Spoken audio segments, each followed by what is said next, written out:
Get ready to rewind the hype. Welcome to Watch Mojo. And today we are breaking down all the must-watch moments that 2025 had to offer. And your crash course in everything that mattered from the beginning of the year to the end starts now.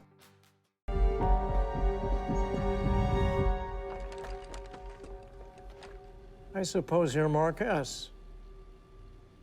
Welcome to Watch Mojo, and today we're revealing our picks for the 10 must-watch pieces of content that defined the month of January 2025. You'll find a mix of movies, TV, streaming, podcasts, and more. And whether you're looking for something new or just a reminder of the best of the last month, you'll find something interesting. Happy watching! Anybody could do comedy. I could teach all of y'all in here how to tell jokes and be comedy, but are you funny? Number 10. Harley Quinn Season 5. Harley Quinn remains the gold standard animated adult-oriented comic book show with a comedic edge. You know what? We don't need them. We don't need anybody because we're Harley Quinn and Poison Ivy, Gotham City's bestest, most titillatingest, most excitingest couple ever! It's showing no signs of losing momentum, although Harley and Ivy commenced the season in a rut. That's nothing a change of scenery can't solve. Season 5 takes the couple from Gotham's dystopian slums to the city of tomorrow. It truly is a brand new day as Harley and Ivy leave their mark in Metropolis. I'm sorry, what was that last thing? Oh, I just said that. You know, if he doesn't say thank you for saving his life, I'm gonna lose my goddamn mind and take a bat to everything! Please don't tell me you're making Superman Special Night all about you. Along the way, they encounter old enemies, new enemies, and one big question mark. In addition to fresh environments, the series continues to expand upon the characters, getting to the root of Ivy's backstory. Whether or not Metropolis is still standing by the season's end, we're strapped in for the best kind of bumpy ride. Oh, wait, and get this. Superman is totally cheating on Lois with some guy named Clark Kent. So I've heard they spend a lot of time together, but no one ever sees them in the same room. Kind of like they're hiding. Hiding from Lois. Number 9. Roy Wood Jr., Lonely Flowers. Society seems more divided than ever. Will Roy Wood Jr.'s stand-up special be the watershed moment that brings us all together? This one is special because you talk more about who we are as a people. Talk about that. I mean, for people who know about comedy, the first 3 specials, there's a lot of analysis of society and politics and all of that, but I just wanted to get into us as a people. Probably not, but Lonely Flowers is inclined to unite audiences in laughter. They might even walk away with a more empathetic mindset, too. Although humanity's lack of connection is at the center of his commentary, The Daily Show correspondent doesn't go for the targets you might expect. Got rid of the cashiers. They got self-checkout now. I don't like it. I do not work here. I just arrived.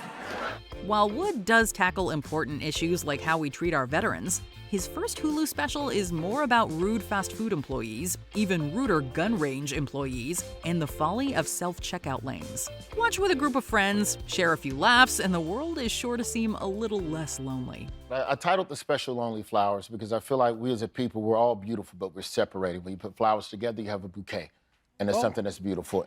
Number 8. Volunteers, Abbott Elementary. Although they share a city in common, Abbott Elementary and It's Always Sunny in Philadelphia might seem an unlikely combo. Welcome to Abbott Elementary, the best elementary school in the universe. Is that what this is? Ignore her. We are the best volunteers in the universe. One is about elementary school teachers doing their best to make a difference. The other is about the worst people in the world. What started as a joke between Quinta Brunson and Rob McElhenney at the Emmys snowballed into a legitimate crossover, however. You are natural. I appreciate you seeing me. Of course. Hey, class, can I have your attention just real quick up here? I just want you to know you are being taught by a genius. As different as these sitcoms are, the jokes practically write themselves as Frank clashes with Mr. Johnson over compost, Dee attempts to steal Gregory from Janine, and Barbara tries teaching Charlie how to read at a kindergarten level. Charlie, I've helped many adults who struggled to read. Yeah, but I'm not struggling. I read good. It's okay, Charlie. All we have to do is find out, what do you like?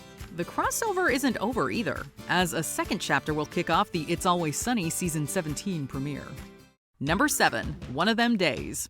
January is usually a dumping ground for movies that come and go. Every once in a while, though, a pleasant surprise emerges. I'm sorry, I had to get a jump from Shamika, then they had a checkpoint in La Brea, I had to go all the way around. This Issa Rae-produced comedy is certainly one of them. Singer SZA makes her film debut alongside the always charismatic Keke Palmer, playing roommates trying to collect enough money to evade eviction. Your boyfriend took our rent money and dipped. I invested it. This is our future. Even if they find the funds, will they still want to live with each other by the day's end? The chemistry between the leads, coupled with a sharp script from Sarita Singleton, make for the funniest viewing experience of the new year.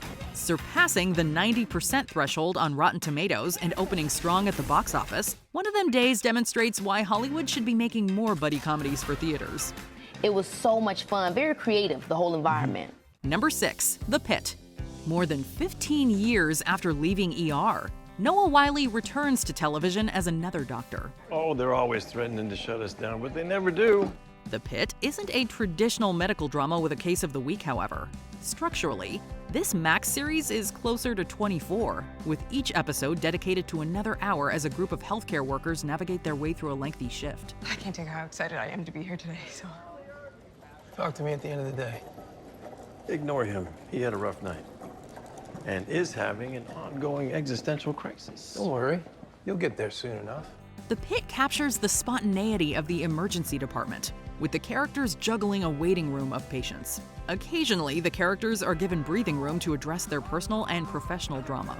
For the most part, though, they're constantly on the go as crises pile up. It's a grounded portrayal of ER doctors, offering a taste of the intensity, anxiety, and unpredictability that comes with the job. How are you doing? Me? I'm good. I'm always good. You know that. Do I? Does anybody? I'm an open book. Not even close. Number 5, Companion. This horror film is best experienced without viewing the trailer or even reading the plot synopsis. My friends don't hate you. Cat does. Yeah, maybe, but Cat hates everybody. I just don't want to screw everything up. Of course, since we're obligated to share more details, here's our spoiler-free endorsement. Sophie Thatcher and Jack Quaid are two of the most promising young performers on the rise. They turn in some of their best work in Companion, which centers on a group of friends who gather for a weekend vacation by the lake. Iris, wake up. What are you doing? Shut her down already. What is she talking about, Josh? One of the individuals in attendance isn't like the others, leading to a fatal glitch in this getaway. Marking Drew Hancock's feature directorial debut, Companion also reunites several key figures behind 2022's Barbarian. Like that film, Companion only gets more twisted as it goes along, without skimping on the laughs, gore, or clever themes. I think Drew just wrote a great script. Yeah. I agree. No I notes. agree. I love the script. No notes. Number 4, SNL 50, Beyond Saturday Night. SNL is in the midst of its landmark 50th season, with its primetime anniversary special set to air in February. It was the biggest show ever, the biggest thing to happen to television is Saturday Night Live. They took sketch comedy to a whole nother level and made it an institution. Until then, this docuseries provides an absorbing behind-the-scenes look at Studio 8H, complete with retrospectives from cast members and other creative talents from throughout the years. The first 2 episodes explore the show's casting process, production hurdles, and a sketch's journey from the writer's room to the stage. People don't think about the writers. You know what I mean? It's like the second-class citizen. They're not valued in any way. Episode 3 is solely dedicated to more cowbell, unpacking that historic sketch's development and impact. The final episode delves into the highs and lows of the 1985-86 season, which nearly signified the end of SNL. Ultimately, it was an experimental turning point that changed the trajectory of Saturday Night Live and Damon Wayans' career. Yeah, I got fired. We gonna talk about it. Number 3, UAP Podcast with Jake Barber. Jacob Barber is far from the first person to claim that the government knows more about UAPs or UFOs than they're letting on. You've just made an historic revelation that we are not alone. How did it feel? Felt pretty good, actually. Get that off my chest. Barber stands out from other whistleblowers, however. A former aerospace mechanic for the U.S. Air Force, Barber claims that he was part of a secret UAP retrieval program. Sitting down with News Nation's Ross Coulthart, Barber recalled unearthing an egg-like object as big as an SUV. I saw an egg, a white egg. How large was the object? I would say approximately 20 feet, plus or minus a little bit, about the size of a large SUV. Did it have any seams? No. What? And it was pure white? It was like pearly white, like a metallic pearly white. Whatever it was, Barber is convinced it couldn't have been human. Barber also encountered an 8-gon, which he described as a disc with 8 delineated sections. For believers and skeptics alike, this nearly 3-hour interview couldn't be arriving at a more relevant time, as the existence of extraterrestrial life seems more probable than ever. You know what would be really cool? Is to be driving down the highway, look up and see a billboard advertisement for the United States Air Force, recruiting kids into a career field for UAP research and study. Number 2, your friendly neighborhood Spider-Man. After voicing Peter Parker in Marvel's What If, Hudson Thames swings back into action with this animated Spider-Man series. All right, Peter, this is the first day of the rest of your life. No need to be nervous, it's just orientation. At a high school for geniuses. How bad could this possibly go? Although adjacent to the MCU, your friendly neighborhood Spider-Man sets itself in an alternate universe where Norman Osborn mentors a young Peter. Coleman Domingo voices Norman, in a cast that includes a few familiar names, including Charlie Cox's Daredevil and Vincent D'Onofrio's Kingpin. Hey, you know what? That was unnecessary. Words hurt, you know. Not as much as bricks do. This is Peter's story, though, as he balances his freshman year of high school with his newfound superhero duties. Speaking of balance, the 3D cel-shaded designs find a middle ground between the original comics and modern animation in a series that aims to encompass several generations of Spider-Man. With at least 3 seasons given the go-ahead, this web is just getting unraveled. That happened so fast. I know, Pete. Trust me. I was really hoping it was going to be one of us. Number 1, Severance Season 2. The golden age of television isn't without its drawbacks, sometimes making us wait 3 years for 10 new episodes of our favorite shows. Welcome back, Marcus. In a minute. If the first couple of episodes of Severance Season 2 are any indication, the wait was worth it.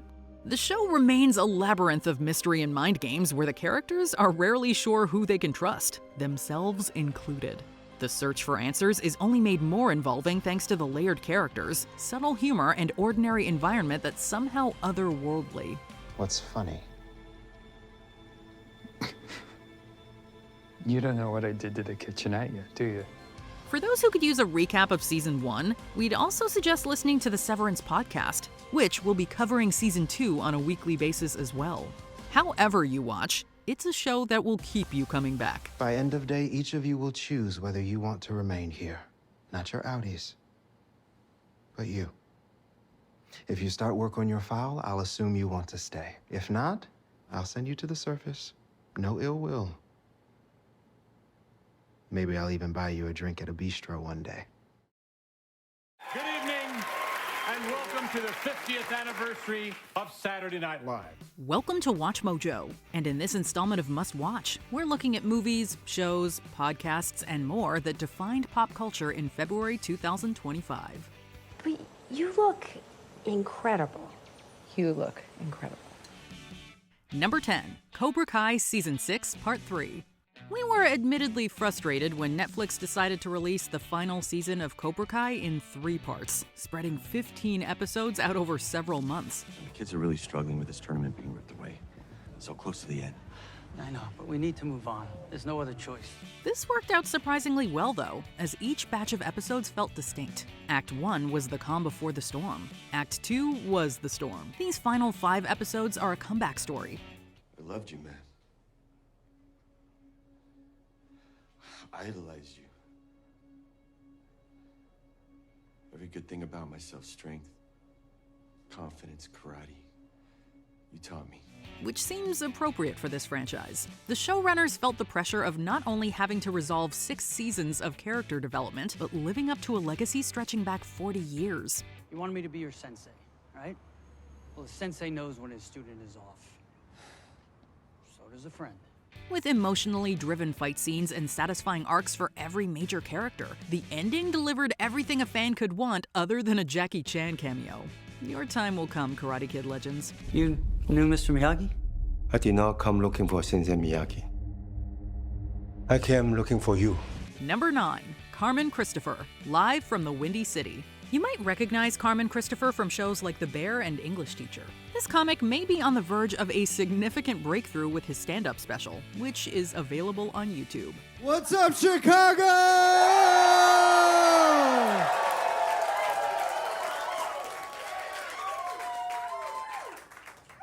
Do you guys think there's anything more cringe than trying to have a successful career? Christopher isn't afraid to make edgy comments, but don't worry. He comes prepared with multiple handwritten apologies, insisting he's a good guy. I'm continuing to learn, listen, and read book. But please don't cancel me because I need a career to feed my ego. In addition to taking inspiration from his personal life, Christopher provides sharp commentary on shows like Euphoria and movies like Megan. Whether he's bringing volunteers on stage to read a script or showcasing his surprising tongue-clicking talent, you never know where the special will take the audience, capturing the impulsive nature of the Windy City. We think Christopher is ready to host SNL, if they let him. I should at least be allowed to host once. Alec Baldwin hosted 18 times and he killed a person. Number 8, Win or Lose. The release of this Pixar streaming series has sadly been overshadowed by Disney's controversial choice to erase a transgender storyline. It's a step backward for Disney, but Pixar has otherwise hit a home run with the first few episodes. I got this. I got this. I got it. Calling Turning Red and Inside Out to mind, the baseball-centric series gets inside the characters' heads, exploring their anxieties with clever visuals. Can I just copy your answers on the homework? I cannot fail this class. While that sounds familiar, Win or Lose distinguishes itself by not just focusing on the kids, but the adults as well. Rochelle, your daughter cheated on a test. My Rochelle? Oh, no. I'll call you back. The Rashomon approach also presents the big game from a unique perspective, although the final score isn't what matters. As the title suggests, whether you win or lose, it's about how you play. And this show is definitely a good sport. Just relax and let the game come to you. You got it, Dad. Number 7, Maitland Ward meets World. Pod meets World. You're trying to go at me now to get the ratings because you know that people will be interested in Maitland. With the Boy Meets World podcast entering the nostalgic sitcom's 6th season, Danielle Fishel, Ryder Strong, and Will Friedle recorded an episode with former co-star Maitland Ward. Doesn't even make any sense, does it? I think you did a wonderful job, and I support you. Since Ward joined the cast that season as Rachel McGuire, this seemed like a fitting time to bring her on. Ward had a bone to pick, though, claiming that Fishel refused to speak with her when she dropped by the Girl Meets World set. Okay, I wouldn't speak to you? No. I did talk to you. No, not really. Not really. This wasn't the first time Ward felt snubbed, believing Fishel hated her. She also brought up the rift between the hosts and star Ben Savage, as well as creator Michael Jacobs. The hosts assured Ward there was no hate, but this was the most heated we'd seen the cast since that season 7 two-parter. Why haven't you and I spoken in 7 years? Number 6, Apple Cider Vinegar. Did you binge watch The Dropout? Well, here's another streaming miniseries based on a true story about an ambitious female entrepreneur who seemed like she might change the health world when in reality, she was a fraud who fooled everyone before her empire inevitably came crashing down under the weight of deceit. I mean, I could do like 50 personality quizzes right now, and I am an empath every time. Funny/unsettling how that's become a subgenre. The rise and fall of Belle Gibson is at times infuriating, yet always fascinating. It's been a rocky few years being a person in the world. Netflix's dramatization strikes the ideal tone with something devious lurking under the rose-colored aesthetic. Caitlin Dever also deserves to be in the Emmy conversation for her performance as a young woman whose lies become second nature to her. No, I've been really transparent. Of course, when it's a lie everyone wants to believe, it's easier to swallow. It's love that powers me, transforms me, sustains me, all of us. If we're brave enough to let it. Number 5, Bridget Jones, Mad About the Boy. It's been more than 2 decades since cinemagoers were introduced to Bridget Jones, marking a turning point in Renee Zellweger's career. Oi! Oi! Sorry, the mic's not working. We honestly weren't expecting a 4th film after all this time, although the real surprise is just how good Mad About the Boy turned out. Having fun? Yes, it was really fun. Bridget is still Bridget, but that doesn't mean she's the same 32-year-old we met in 2001. Now, she's a mother, a widow, and a middle-aged woman ready for her next chapter. This opens the series to more mature themes, allowing the protagonist to grow with her audience. Dearest darling Mark, it's your birthday on Sunday, and I'm just no good at doing this on my own. It's not only one of the most well-received entries in this film franchise. That About the Boy may be an improvement over the 2013 novel that inspired it. People talk about moving on like it means, leaving something behind, leaving someone you love behind. But perhaps it's more that suddenly you see you can live at the same time as all the things you've lost, and that you can be happy even without them. Number 4, Invincible Season 3. Fans definitely felt the passage of time between Seasons 1 and 2 of the superhero series. Thankfully, the wait for Season 3 was much shorter, and Amazon did not break it up into multiple parts. I did it!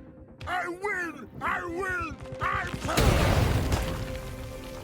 That's the second time you celebrated too soon. Best of all, Season 3 has been among the show's best thanks to Mark's shifting dynamics with those closest to him. Adam Eve has gone from friend to girlfriend, while Cecil has progressed from an ally nobody can trust to an enemy who's always one step ahead.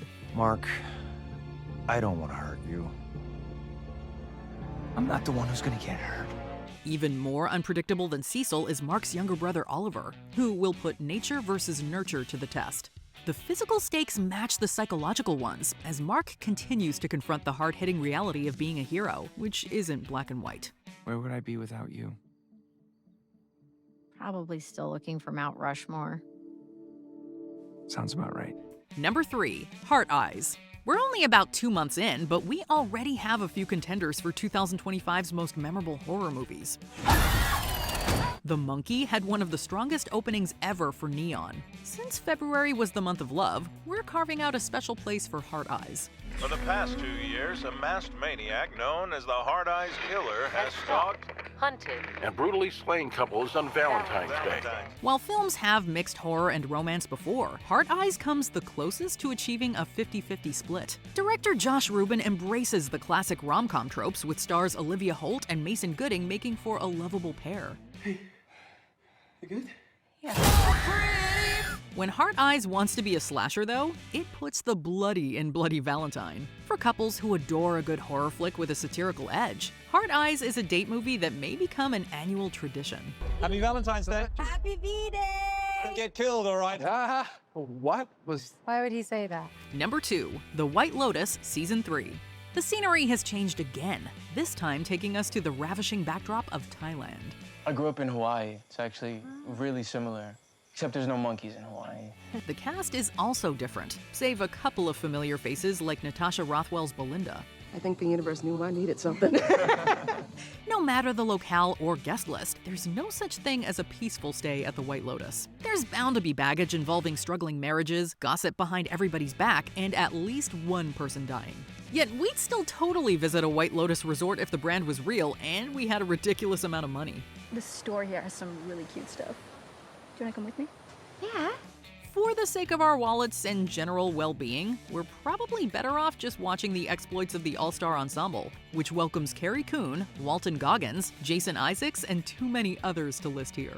Wait, do you remember meeting me? Yeah, your hair was different, right? Number 1, Saturday Night Live 50th Anniversary Special. Whether you were there for the OG Not Ready for Primetime Players or you're growing up with the current cast, it's hard to think of a show more generational than SNL. I'm Steve Martin, Saturday Night Live's newest diversity hire. From the highs to the lows, we've looked to the sketch comedy series for 5 decades to shine the spotlight on emerging talent, comment on current events, and allow us to digest the past week with a good laugh.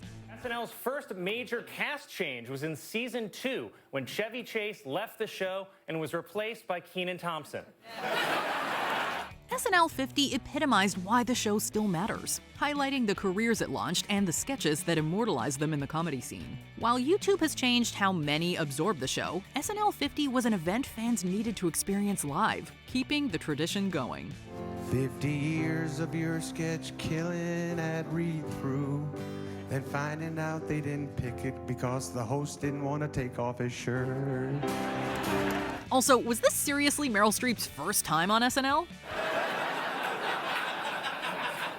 Yeah, but my pants got snagged on a piece of metal, so they're gone. And then, as for underwear-wise, you know, this devil wears nada.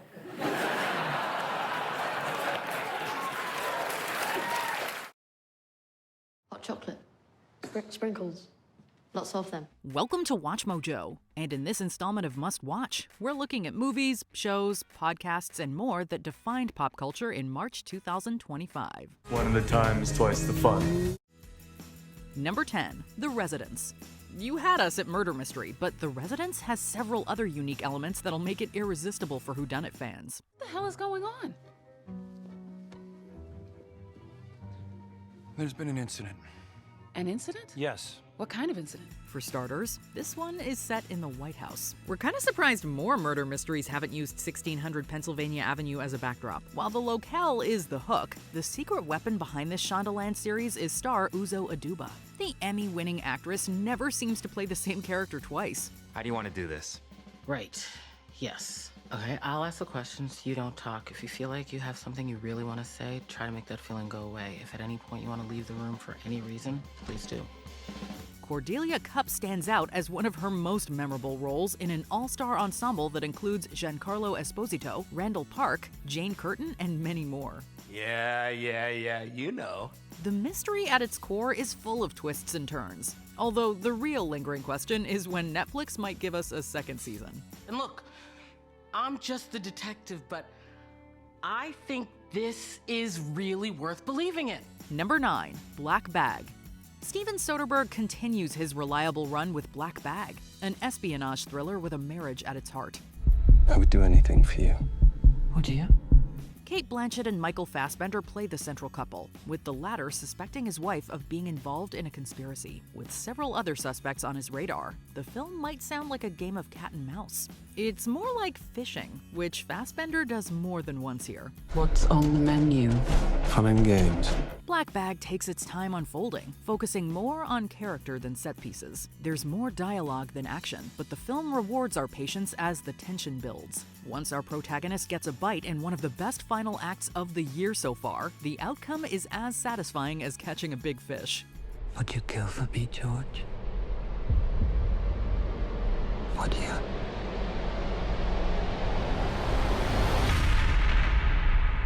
Number 8. The Righteous Gemstones Season 4. The Righteous Gemstones might be the funniest show currently airing that not nearly enough people are watching. Fairy wings? Is that what these are? No, they ain't fairy wings. They angel wings, dummy. Appreciation for this HBO comedy seems to be growing every season. So it's a bummer that Season 4 will also be the last, but we have no qualms about going out on top. I debated coming here tonight. I'm retired now, and I try to stay out of the limelight, but the kids talked me into it. While episodes will continue to air through April and early May, the farewell season is off to a strong start. Not only are we given more insight into the Gemstones' past, but this televangelist family is finding new ways to raise hell in the present with innovations like prayer pods. Once inside, you'll have access to exclusive sermons, quick prayers, and sneak peeks of some of the exciting new content coming from Gemstone Studios. Whoa, Dad. Looks like something from the future. That's because it is from the future, son. If you're still not caught up on the antics of Jesse, Kelvin, Judy, and the rest, now's the time to binge from start to finish. What do you want from me? Am I supposed to stay all alone? Am I supposed to stay sad? Am I supposed to live the rest of my life in mourning? Yes! Number 7, Bill Burr, Drop Dead Years. Where a lot of modern stand-up comedians play it safe, that's never been the case for Bill Burr. I've never understood open casket. I don't get it. It's like, you told me he was dead. I believed you! He's only grown more brutally honest in his so-called Drop Dead Years, which provides the title for this Hulu special. As per usual, Burr isn't afraid to make light of controversial topics, from the old guys running the country, to hate groups, to the various ways anyone can get canceled nowadays. Yeah, I'm not allowed to do that, but it's still socially acceptable to shoot a missile in the general direction of somebody you're upset with. Burr takes no prisoners, reminding us that he's an equal opportunist when it comes to conservatives and liberals. No, liberals, you got to get over your fear of the gun. That's what's going to turn this country around. You got to embrace guns, okay? They're not going anywhere. You'd have a better chance of getting rid of cheeseburgers than you are of getting rid of guns, all right? On the whole, though, the special is more personal, finding the humor in substance use, depression, and your body slowly but surely failing as death creeps closer. Somehow, Burr makes all of the above sound hilarious. All right, when I was a kid, like the spectrum was the color spectrum. Dr. J and the 76ers played in an arena called the Spectrum, right? So the first time somebody said to me, hey, my kid's on the Spectrum, I'm thinking, no, he isn't. They tore that down in 2010. I don't know what you're talking about. Number 6, Novocaine. On The Boys, Jack Quaid plays a nice, normal guy who constantly finds himself surrounded by bloodshed. Novocaine casts Quaid in a similar role, although there are no superheroes or supervillains in this action comedy. Can you feel this? Definitely feeling something. Quaid's Nathan Kane does have something of a superpower, though. No compound V required. Nathan has a rare condition that prevents him from feeling pain. When the girl of his dreams is kidnapped, the mild-mannered Nathan sets out to save her. Oh my God, what am I doing? Blood is spilled, bones are broken, but for Nathan, heartache is the only true form of pain. Novocaine makes the most of its premise with hard-hitting violence, jaw-dropping comedy, and a surprisingly sweet romance. You know what it's like to wait your whole life to meet someone? Someone who finally gives your life meaning? Quaid and Amber Midthunder have outstanding chemistry in a love story that's far from numb. Number 5, The Studio. Apple TV Plus may have a new Emmy contender with The Studio. Excellent work.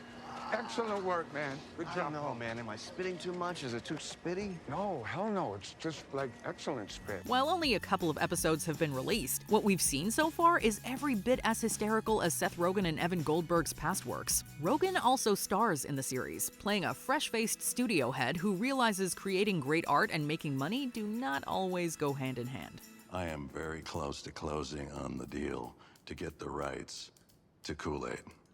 And I'm talking a huge 4-quadrant version of it.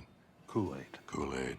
The red drink? Yeah. The guy who breaks through walls and says, oh yeah? Yes. The show's satirical tone is in the spirit of 1992's The Player. In fact, Bryan Cranston plays a character named Griffin Mill. That's just one of the numerous in-jokes tailor-made for true cinephiles who follow the industry closely.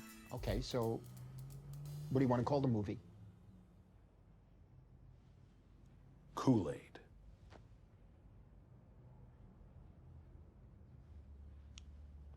Kool-Aid. Catherine O'Hara and Kathryn Hahn make up a supporting ensemble overflowing with A-listers, many of whom play themselves in this frank exploration of Hollywood. I love a bookend. Everyone loves a bookend. This is what are you hearing Beginning this? and Are the you end, I hearing heard. Number 4, The Day the Earth Blew Up, a Looney Tunes movie. Although it technically premiered in 2024, this theatrical Looney Tunes film received its general release in March 2025. I barely even know you! It's encouraging to see audiences seeking out The Day the Earth Blew Up, despite Warner Brothers Discovery's mishandling of the film. What? Here's the script. Catch up on your own time. Whether or not Ketchup Entertainment can also save Coyote vs. Acme, we're grateful they stepped up to distribute this laugh-a-minute comedy, which proves there's still a place for the Looney Tunes and 2D animation in today's world. Duck? That's right. The duck. You gotta be kidding me. Who greenlit this garbage? Whereas some other recent Looney Tunes projects feel like they were made by committee, it's evident that this instant classic comes from lifelong Termite Terrace fans who understand these characters. It's a love letter to the likes of Bob Clampett, giving us hope the Looney legacy will live on. Get it off me! Get it off me! Get it off me! Get it off me! Oh, is it over? Number 3, Daredevil, Born Again. Daredevil was perhaps the biggest casualty of Disney's breakup with Netflix. As Matt Murdock popped up in more MCU projects, though, a revival seemed inevitable. When Daredevil Born Again was announced, fans were cautiously optimistic. The move from Netflix to Disney Plus sparked fears that the series might lose its gritty edge. More red flags were raised when several completed episodes were scrapped, with a new showrunner taking charge. For months, I had to put myself back together.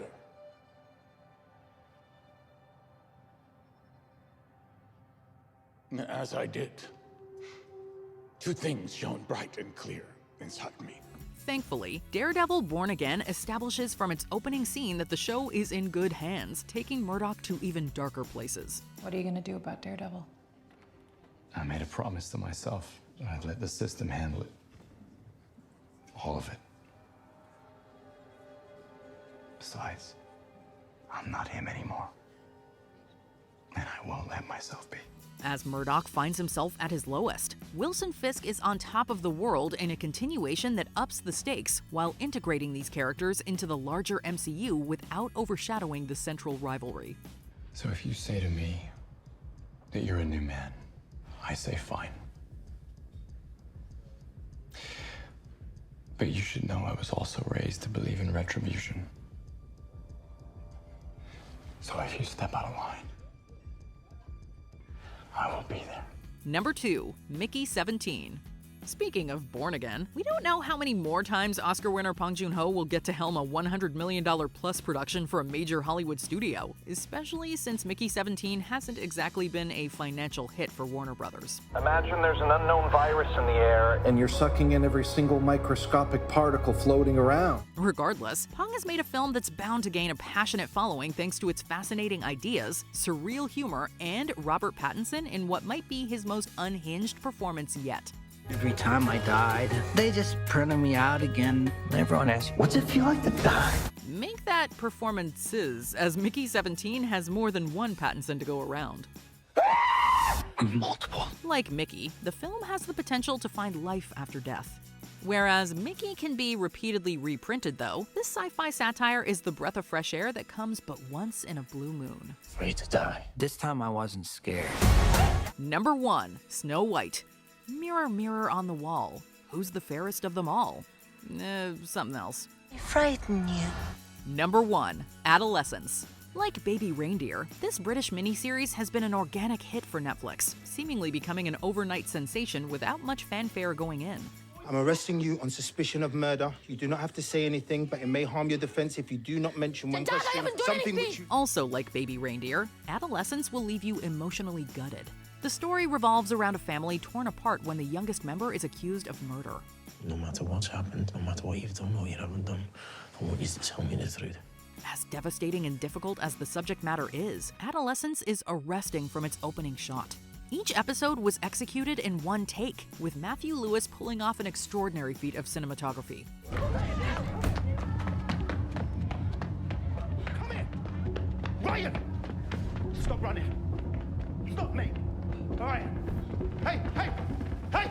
After a while, we forget about the camera, as the mesmerizing performances suck us into the heartbreaking drama. Although every actor is at the top of their game, young Owen Cooper is the MVP in a haunting, star-making turn. You look a bit red. Did I scare you when I shouted? Hey, brother. Be careful. I will. Welcome to WatchMojo, and in this installment of Must Watch, we're looking at movies, shows, podcasts, and more that defined pop culture in April 2025. Okay, who wants to have some fun? Yes? Number 10, The Accountant 2. April is a busy season for all accountants, although we guarantee none have their hands fuller than Christian Wolf. Ray King has been murdered. Do you like puzzles, Mr. Wolf? Admittedly, when we heard a sequel to the 2016 action thriller was happening, we questioned why. Don't get us wrong, we enjoyed the original Accountant. After 8 years, though, was anyone demanding a follow-up? Maybe not, but The Accountant 2 premiered at South by Southwest ahead of its wide theatrical release for a reason. What are you doing? Waiting for you to finish. So you can. Do what I need to do. The sequel lives up to the early positive buzz, exceeding its predecessor on almost every level. This is largely thanks to the inclusion of John Bernthal, who makes for a great foil opposite Ben Affleck. What do you want? Hello, it's me, your brother. You can't tell from the tone of my voice that I know it's you. Can you be in Los Angeles, California in 24 hours? Goodbye. Baxton? With plans for a third movie in the works, this is a franchise we didn't know we wanted. Are you ready? Yeah. Number 9, Dying for Sex. With Emmy season around the corner, we'd be surprised if Dying for Sex didn't at least pick up a nomination for Michelle Williams' lead performance. You know how I had that pain in my hip that wouldn't go away? It's cancer. While Williams is one of our most versatile and accomplished actors, she's never had a role quite like Molly. Based on a real-life podcast host, Molly left her husband and entered various sexual relationships upon receiving a fatal cancer diagnosis. Do you want to kiss me? Yeah, very much. As tragic as that sounds, this miniseries is also surprisingly funny. The title is a morbid pun after all. Find your joy! Williams is surrounded by several other performers who know how to balance drama with levity, including Jenny Slate, Rob Delaney, and Sissy Spacek. I read a great article about raw cloves of garlic and cancer. Both life-affirming and sexually liberating. It's 8 episodes that'll leave you more than satisfied. Take off your clothes. Number 8. Warfare. Following last year's Civil War, Alex Garland delivers a completely different kind of war picture. Alpha 2, we might have guys starting to move in our position. Copy, we're getting a buildup of activity here too. Whereas his previous effort was a satirical work of fiction, Warfare is grounded in reality, with co-director Ray Mendoza bringing his experiences as a Navy SEAL to the equation. You coming to you or you coming to us? Warfare isn't as character or plot-based as some other military films, but few engulf the audience in combat like this one. The absence of music makes every sound effect more impactful, as if the whole theater is shaking. We are all coming back. As a whole, the film is an experience, one that isn't necessarily pro or anti-war. It's simply about soldiers trying to survive a chaotic ordeal practically executed in real time, with every actor bringing authenticity to the team. Number 7. The Handmaid's Tale Season 6. When The Handmaid's Tale premiered in 2017, it captured the zeitgeist in ways the showrunners likely didn't anticipate going into production. After 6 seasons, the Emmy-winning drama remains hauntingly relevant. You have to agree it makes sense for us to stick together. Serena, we are not together, okay? For every step forward the characters take, the horrors of Gilead continue to spread. June Osborne is as resilient as ever, though, providing the beating heart of a rebellion that might overthrow Gilead for good. I have to go, okay? My friend is there, and she's like a little sister to me, so. As we cheer for June, we continue to debate whether characters like Serena and Aunt Lydia are capable of redemption. Let me put it in plain and simple words. The handmaids could retire to New Bethlehem, and they could become attendants at the new fertility center. That isn't a brand. That is a divine calling.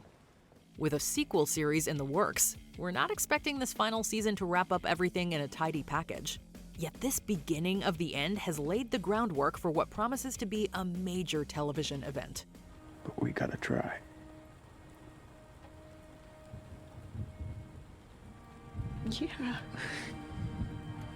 Yeah, we gotta try. Number 6. The Legend of Ochi. The Legend of Ochi has the essence of a lost 80s movie with an A24 twist. I was born on a small island in the Black Sea. People say it's a dangerous place. There are bears and wolves and something else. The friendship between a child and an otherworldly creature calls E.T. to mind, but Ochi shares more in common with the features of Jim Henson. This isn't just due to the masterful puppetry and animatronics. Like Henson's The Dark Crystal and Labyrinth, Ochi is more focused on craft than story, although it excels in the vibes department. Yuri, what is this? I'm taking him home. Director Isaiah Saxon submerges us in a setting that seems ordinary in some respects and mystical in others. For those who grew up around forest environments, Ochi will take you back to a time when adventure was literally in your backyard. You'll be torn apart. They can't be our pets. He's my friend. All you needed was a little imagination to be transported. Just trust me. Number 5. The Last of Us Season 2. For those who played The Last of Us Part 2, you knew this sophomore season would waste no time ripping our hearts out. Better? Nope. Okay. That didn't make it any easier when we got to the moment everyone was dreading since this HBO series was first announced. Our commander trained us to follow a code. We don't kill people that can't defend themselves. If you didn't play the games, let's just say things are not about to get better for our heroes. Honestly, heroes might not even be the right word, knowing where the story is bound to push Ellie in her pursuit of Abby. Well, I gotta think about this. think about what? Let's get these guys. Whether or not the season proves as polarizing as its source material, nobody can deny that Bella Ramsey and Caitlin Dever are turning in some of their best work. Seeing these powerhouse performers go head-to-head is going to be brutal. But I am asking you, please, do what it takes to see that justice is done. Number 4, The Wedding Banquet. Considering how queer characters were often portrayed, Ang Lee's The Wedding Banquet was surprisingly progressive for 1993. This American remake manages to build upon the original through a 2025 lens. My grandmother doesn't know I'm gay. You come out, they cut you off. The film not only explores how the LGBTQIA+ community has changed, but also tiptoes around the rom-com cliches we expect. My daughter marrying a man. It's for the cause. We're helping a gay couple stay together. What starts with a sitcom-esque premise we've seen numerous times before throws several curveballs. In addition to being funny, the results paint a poignant portrait of family, both biological and found. I don't even want to be an American. The trains are so slow and I never know how much to tip. Kelly Marie Tran, Bowen Yang, Lily Gladstone, and especially Oscar winner Yoon Yuh-jang create nuanced characters who feel real. It's a remake that honors its predecessor while standing on its own 2 feet, which should be the standard. 할아버지 물론 네 결혼 기다리셔. 니들 다 바보야. What did she say? She said we're dumb. Number 3, Hacks Season 4. Hacks wrapped up its Emmy-winning 3rd season with Hannah Einbinder's Ava beating Jean Smart's Deborah at her own game. Season 4 picks up right where we left off, allowing no time for the dust to settle. Well, aren't you a big, brave girl? I guess I am. It's for the best. The animosity is off the charts, but for now, Deborah needs Ava to succeed and vice versa. Likewise, the chemistry between its stars remains the key to Hacks. Saw a video of you two screaming at each other online? Oh, yeah, no, that was a creative conversation. Because we really care. Whether at each other's throats or finding common ground, their dynamic is as hilarious as ever. Deborah and Ava are simultaneously a perfect balancing act and a recipe for disaster. Winnie says that we have to save late-night comedy. And if we go from being new kid on the block to #1, that proves it's not dead. And I want to be #1 because I can be. Okay, perhaps we could start by giving them a smaller target than global #1 hit. This season serves as a harsh reminder about showbiz. Even when an artist gets exactly what they've been working towards, it can all be taken away with one false move. I didn't just do it for me. Oh, really? I did it for both of us. Yeah, keep telling yourself that. Number 2, Andor Season 2. The best Star Wars since The Empire Strikes Back. It's a phrase we've heard people use to describe Revenge of the Sith, The Force Awakens, and The Mandalorian. Yet Andor might be the first Star Wars story to truly warrant the Empire comparison. Look at me. You made this decision long ago. The Empire cannot win. You'll never feel right unless you're doing what you can to stop them.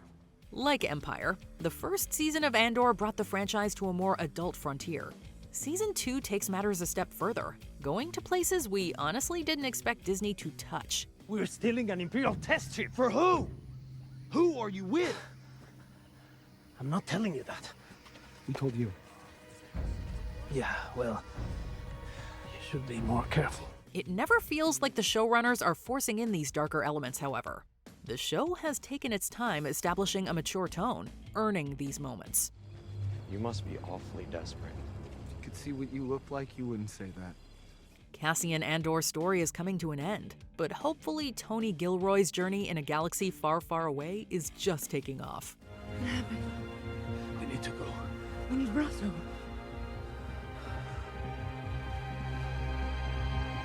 Number 1. Sinners. In April 2025, Netflix CEO Ted Sarandos called theatrical releases, quote, an outmoded idea for most people.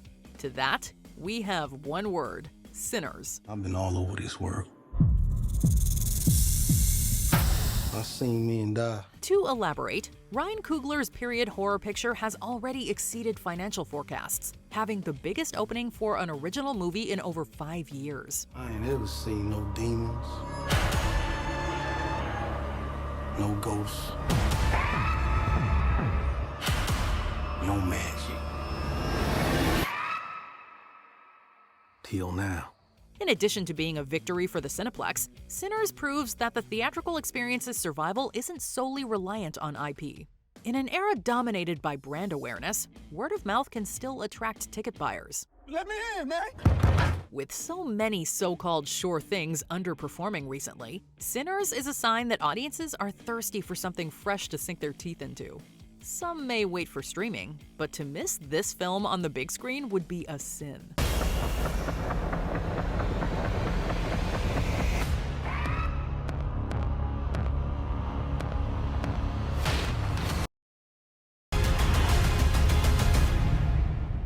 I need you to trust me. One last time. Welcome to WatchMojo, and in this installment of Must Watch, we're looking at movies, shows, podcasts, and more that defined pop culture in May 2025. We are the Thunderbolts! Can't call ourselves that. God, thank you. Number 10. Overcompensating. During his senior year of college, comedian Benito Skinner, known as Benny Drama on social media, came out as gay. This semi-autobiographical Prime Video series takes Skinner back to his freshman year as a journey of self-discovery begins. You know, Ben's gonna be a business major as well. Ah, smart man, Bento. Thanks.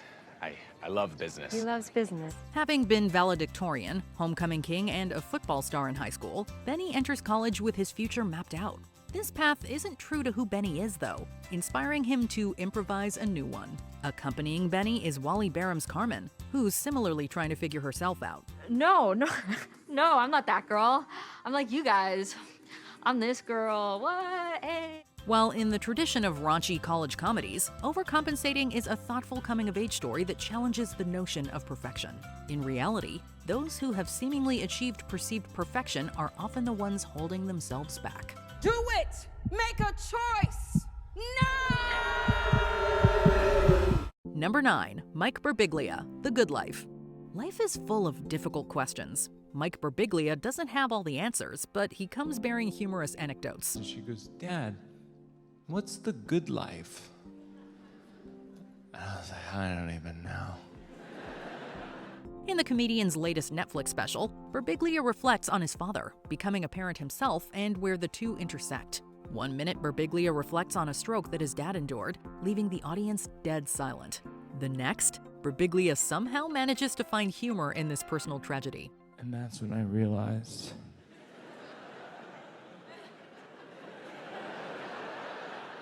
I can't really explain what a stroke is. Even at its darkest, Birbiglia's comedy always comes from a place of sincerity. Whether venting about children's birthday parties or unpacking his meeting with the late Pope Francis, Birbiglia ties everything back to the biggest question: what is the good life? However you interpret the answer, you'll walk away from this special wiser. And maybe that's the good life. Number 8. The Four Seasons.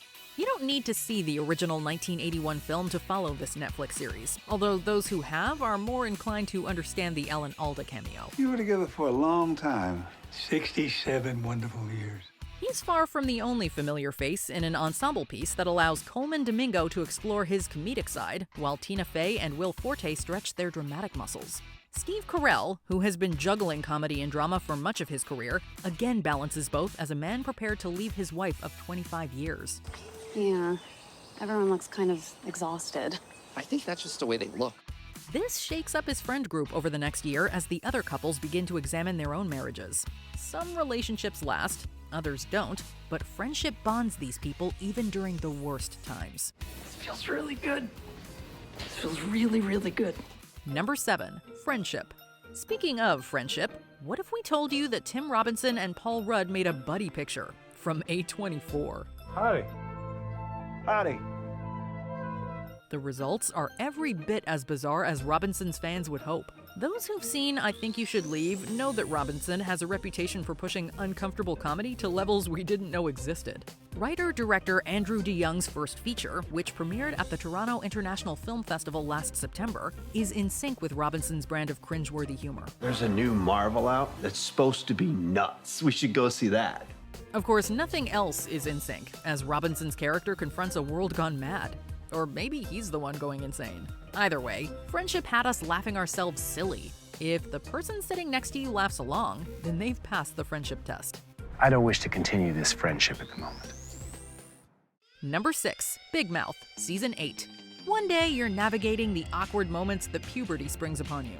The next, you're still going through changes, but hopefully better equipped to deal with what's ahead. This sets the tone for the final season of Netflix's longest-running animated series. That's a real huge deal. But you're 15. It's time to dive into the deep end. I wouldn't even know how. You're far from the shallow now. The former middle schoolers find that depression, anxiety, and relationship problems are even more prevalent in high school. At the same time, it opens them to new experiences that may lead to more mistakes, yet room for growth as well. Oh, Missy, I get it. Shame, he's got me feeling mighty low. About as low as a man can be.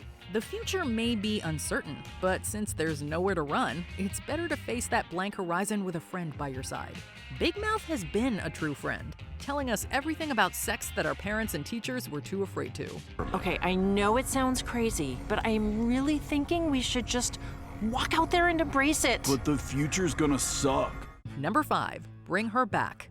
Australian filmmakers Danny and Michael Filippo, or Raka Raka as YouTubers might know them, generated plenty of commotion with their first feature, Talk to Me. With Bring Her Back, the brothers deliver another atmospheric, unapologetically disturbing work of horror. At the center is a devilish performance from Sally Hawkins as a foster mother who's more than meets the eye. Listen, I gotta tell you a secret. While Hawkins brings her signature enthusiasm to the role, we've never seen her as somebody so demented. Nonetheless, Hawkins finds the humanity in a woman plagued by grief, driving her to unspeakable measures. Listen! Listen! The film also spotlights young talent like Billy Barrett, Sora Wong, and Jonah Wren Phillips, who hold their own against Hawkins' towering performance. The results will have you drowning in dread. Supposed to report how safe and reliable you are. So stay safe, stay reliable. Number 4, Deaf President Now. We're going live to Gallaudet University, where students are protesting because they want a say in their school's future. Gallaudet University was the first college dedicated to deaf and hard of hearing people. Despite this, hearing individuals largely made up the faculty for nearly a century. When the students demanded that the Board of Trustees finally elect one of their own, the response was equally condescending and infuriating. Quote, "Deaf people are not ready to function in a hearing world." These words proved to be the last straw, sparking a vocal student protest. I refuse to accept this. Although Deaf President Now made headlines in 1988, the fact that many modern audiences probably aren't aware of this milestone is a reminder of how the community has been largely hidden throughout history. In this inspiring documentary, the central figures refuse to go unseen and unheard any longer. She had no understanding of anything related to deaf people. Nothing. Number 3, Poker Face Season 2.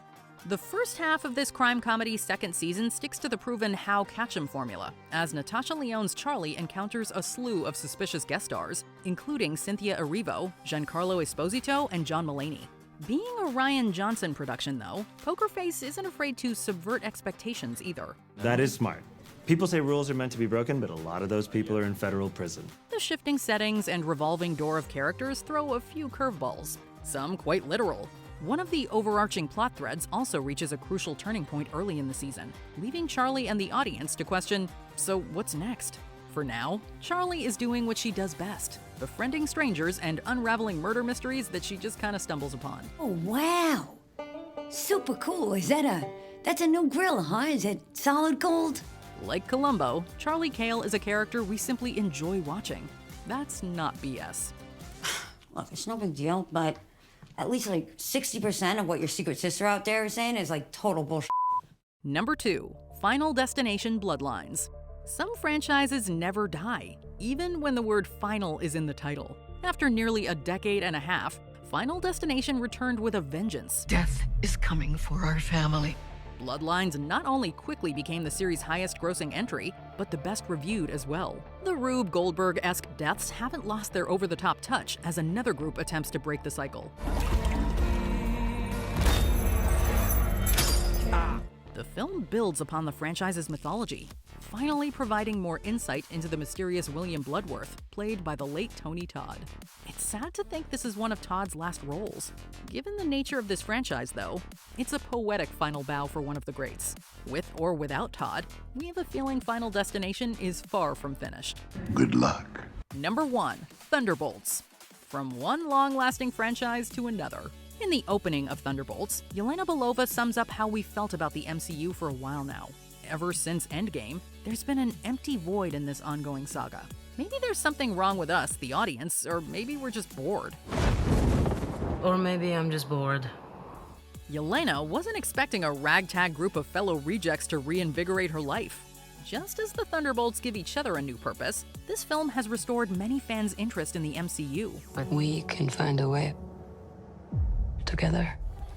Although there have been some other good Marvel movies as of late, Thunderbolts is the first in a while that took the series to new places, thematically and tonally. These aren't the heroes anyone asked for, but they're the ones Marvel needed. That's why we need each other. Okay, that was really good. We are the Thunderbolts! Can't call ourselves that. When you look up at the night sky, it can tell you stuff about your future. Welcome to WatchMojo, and in this installment of Must Watch, we're looking at movies, shows, and more that defined pop culture in June 2025. Forget it. All right, back to work. Number 10, F1. In 1990, producer Jerry Bruckheimer and director Tony Scott reteamed on Days of Thunder, which aimed to be Top Gun with race cars. 35 years later, Bruckheimer and Top Gun Maverick director Joseph Kosinski gave us F1, which might as well be a Days of Thunder spiritual successor despite swapping Tom Cruise for Brad Pitt. When was the last time you won a race? Sunday, Daytona.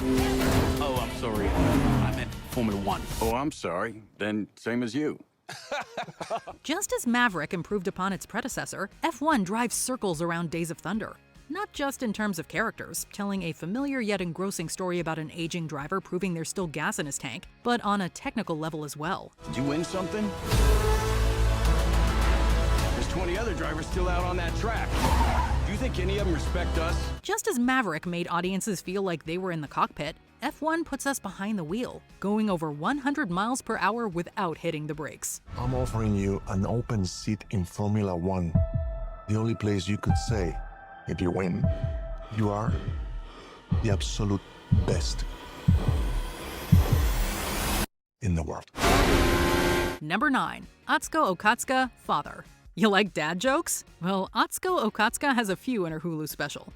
Even the title is something of a dad joke. Despite being known as mother to her fans, Okatsuka feels more like a father. I am father. This dawned on Okatsuka upon realizing her husband is the only one who does the laundry at home. You know when you've seen someone do something, so you think, oh, that was me too? Yeah. I also did that. Only to walk up to the washing machine and realize, I've never touched these buttons before.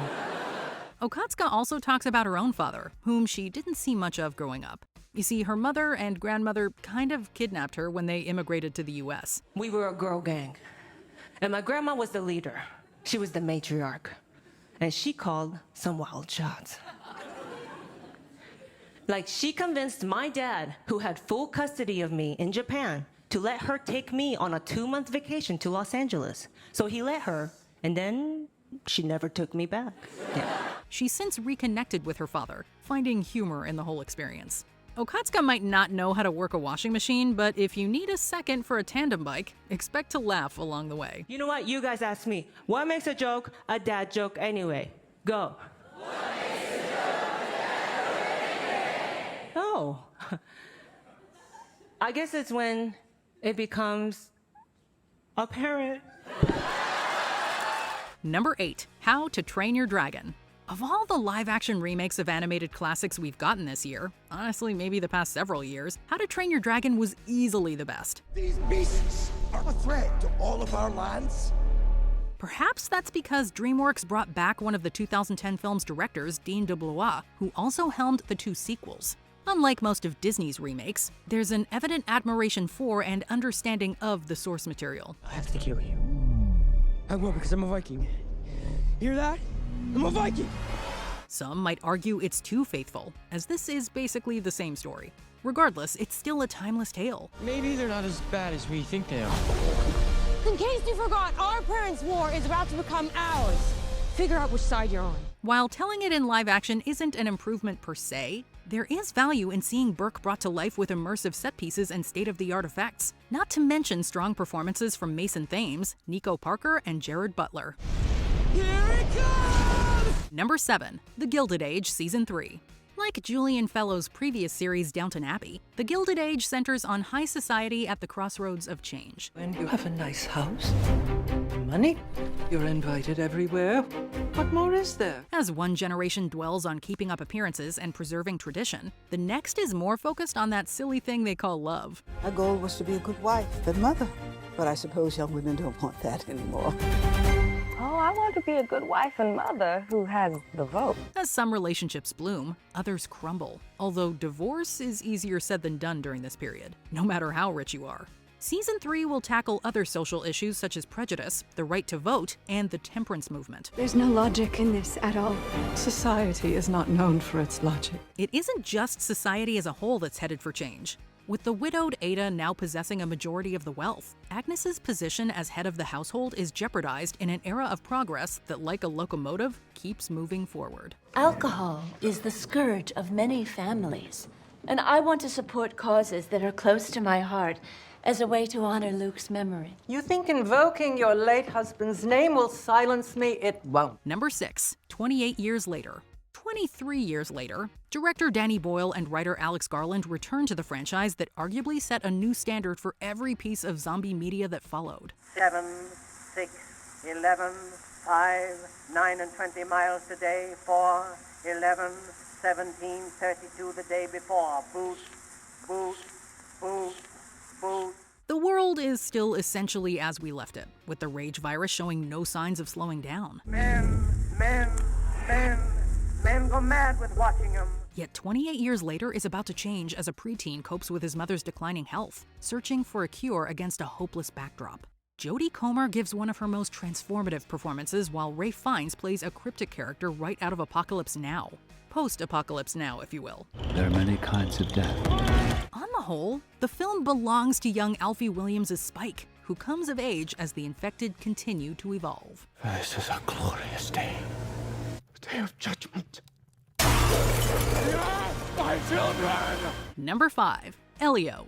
As much as cinephiles dump on sequels, reboots, and cinematic universes, the fact is that Hollywood isn't going to greenlight original movies if you, the audience, don't go to the theater. Which one of these is you? I don't know, but I think that one is you. That said, Pixar's Elio deserves to be doing better at the box office.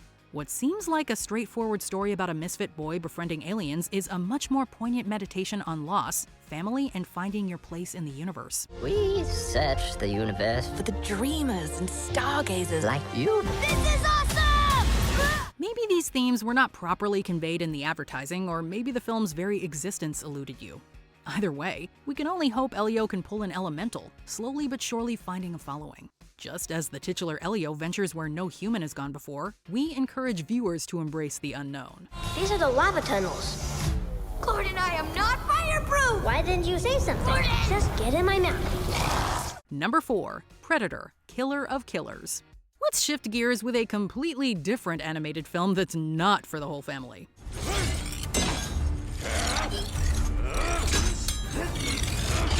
If you were a fan of Dan Trachtenberg's Prey, though, this one is definitely for you. Trachtenberg teams with co-director Joshua Wasung of The Third Floor Incorporated, which has primarily worked in visual effects, games, and theme park attractions. Of course I do. Son of a...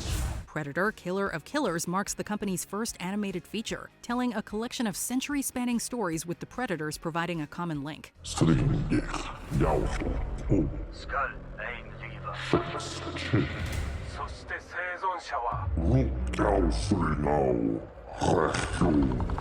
While this anthology expands upon the Predator lore, it never gets bogged down with exposition, relying more on visual storytelling and exhilarating action with characters we care about at the core. With 2 hits in a row, Trachtenberg has our anticipation for Predator Badlands at an all-time high. Number 3. Materialists. Materialists might seem like a conventional rom-com. I deserve someone who fulfills all of my criteria. Nothing over 20 BMI. I don't want someone who likes cats. I'm trying to settle. I promise you're going to marry the love of your life. While the film does contain romance and comedy, it's far more adult and nuanced than the superficial fluff that mainstream Hollywood regularly churns out. You're the matchmaker. You want a drink? Sure. Coke and beer. Hey, buddy. Hi, John. If you were expecting something lighter, it is an A24 film from Past Lives director Celine Song. Clearly, you didn't look beyond the surface, which in a way ties into the film's themes. You can do better than me. My instincts are usually right. Dakota Johnson makes Madame Web a distant memory as Lucy, a merchant of true love who seemingly always knows the right thing to say. That is, until she does something wrong, not only making Lucy question her profession, but also her own love life. We promised them love, but the math doesn't add up. Chris Evans and Pedro Pascal are equally great in a love triangle with more than 3 facets. Number 2. Phineas and Ferb Season 5. While the characters have appeared in other media, it's been a decade since Phineas and Ferb initially ended. From the opening of Season 5, it's as if no time has passed. And that's what we did for summer vacation. That's a fascinating report, Phineas. We appreciate you breaking it up into 9 months of installments for us. Well, we wanted to be thorough. And you finished just in time for the end of this school year. With another summer commencing, we slip back into a formula that somehow never comes off as formulaic. Isn't it great? It's like old times. Like I always say, if you love something, set it free. If it comes back, trap it! That's not only a testament to the timeless nature of the characters, but also this writing team's endless inventiveness. This first batch of episodes takes us to new depths via a submarine sub-sandwich, as well as new heights with a giant pogo stick. Although the stories have kept the comedy fresh, Season 5 has also addressed lingering plot threads like Stacy learning Perry is a secret agent. Thanks for sharing this, Perry. To be honest, it's been a little awkward since I found out about your secret last summer. But it is weird this specific thing happens so often there's a pre-made video to deal with it. But even weirder that they shot it on film. I mean, how old is this video? Plus, we finally got Meet Me in St. Louis. Number 1. The Life of Chuck. Director Mike Flanagan is no stranger to Stephen King. This adaptation of King's novella isn't quite like anything Flanagan has tackled before, however. But if you have heart, you have hope. And you have heart in you. Although there is a supernatural element, Flanagan more or less leaves horror at the door, turning in his most life-affirming work. Everything you've ever loved. Everything you see. You might not think that at first, as the film opens on a note of gloom and doom. By beginning with the end, though, Flanagan leaves us with a desire to make the most of the time we have left. An ordinary day can become an unforgettable one with a spontaneous dance in the street. At a time when it's easy to be cynical, The Life of Chuck dares to be sentimental and uplifting. It's a film we could all use. Isn't that wonderful?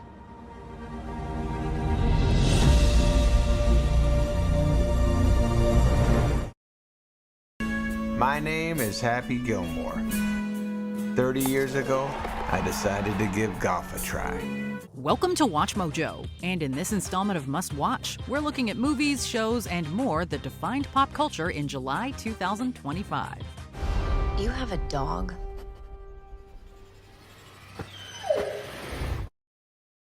Number 10, Jaws at 50, the definitive inside story. 50 years, we're still talking about Jaws. It was the first blockbuster. For many of us, July means one thing and one thing only: shark programming. 50 years later, it's still hard to top the original Jaws. Over the decades, there have been a few documentaries about the 1975 classic's troubled production and unexpected impact. Reportedly, there's another documentary on the horizon with Jaws making a splash in Hollywood. I never once felt like I wanted to quit. And when the film wrapped, I had a full-blown panic attack.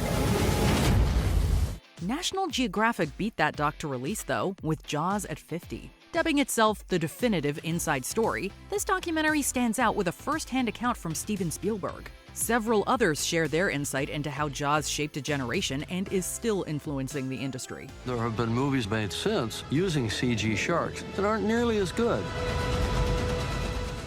Ushering in the summer movie season as we now know it, there isn't a boat big enough to contain Jaws' legacy.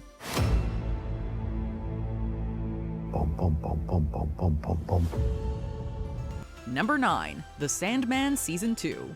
Dream is returning to hell.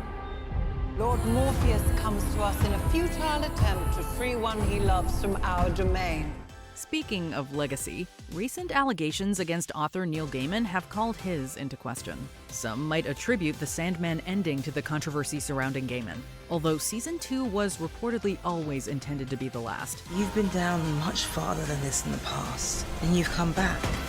Even after the first season drew in high viewership, Netflix was apprehensive about renewing, most likely due to the budget costing $15 million per episode.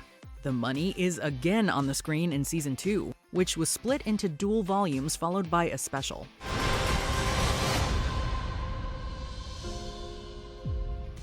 While another visual marvel with gothic atmosphere, the show's true life force is Tom Sturridge in a literal dream casting choice. Say what you will about Gaiman, but The Sandman is one of the many works that will outlive its creator.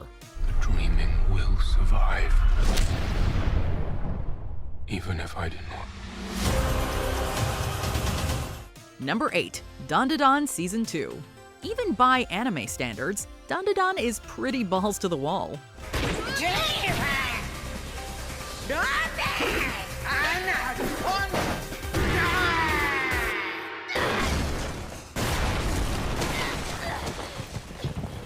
We mean that in more ways than one, as one of the inciting incidents sees a character lose his, let's just say, banana.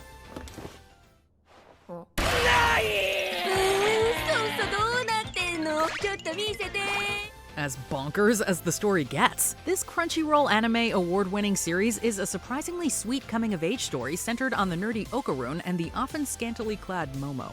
Their intense relationship is only made more complicated thanks to the presence of aliens, curses, and past loves.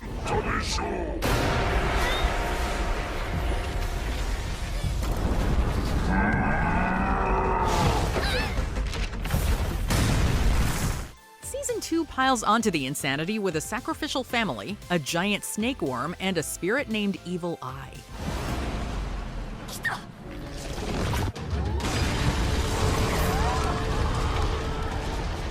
The season's first 3 episodes were released theatrically as part of a feature, but we've only scratched the surface of Yokinobu Tatsu's source material.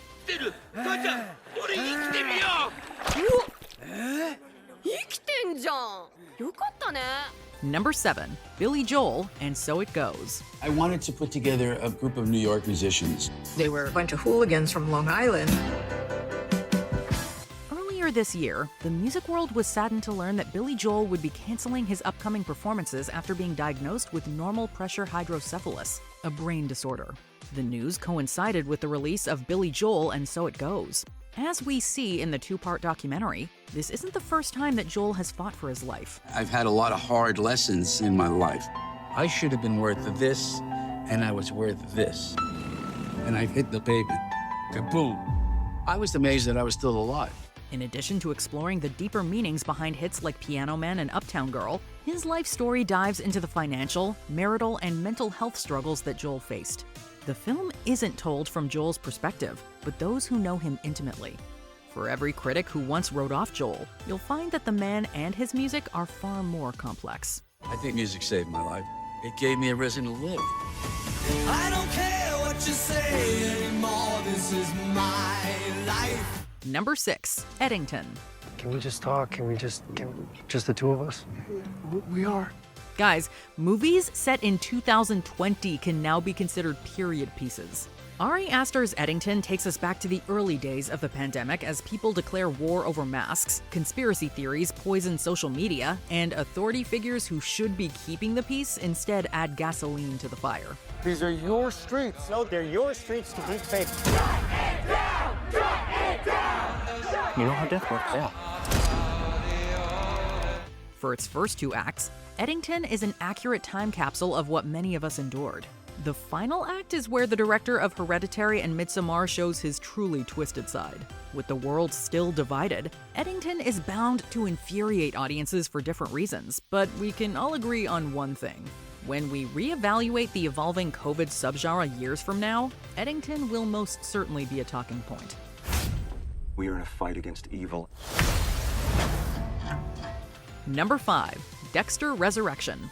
You have to go through hell to achieve resurrection. Hallelujah. Some characters just won't stay dead. In Dexter Morgan's case, we're not complaining. While the original series was great at its peak, it had one of the worst finales ever. It seemingly found redemption in Dexter New Blood, although that series didn't wrap up on the best note either. You have to turn yourself in. There's no other way. The past several months have given us 2 Dexter shows. Original Sin centers on a younger Dexter, while Resurrection officially brings the serial killer back for more blood. It's the dark path you're going down. I heard you to be careful, son. I'm tired of being careful. Michael C. Hall reprises his career-defining role, joined by some other familiar faces along with new ones like Uma Thurman and Peter Dinklage. Only time will tell if this will be the one that finally sticks the landing, but for now, Dexter is hitting his target again. What do you think?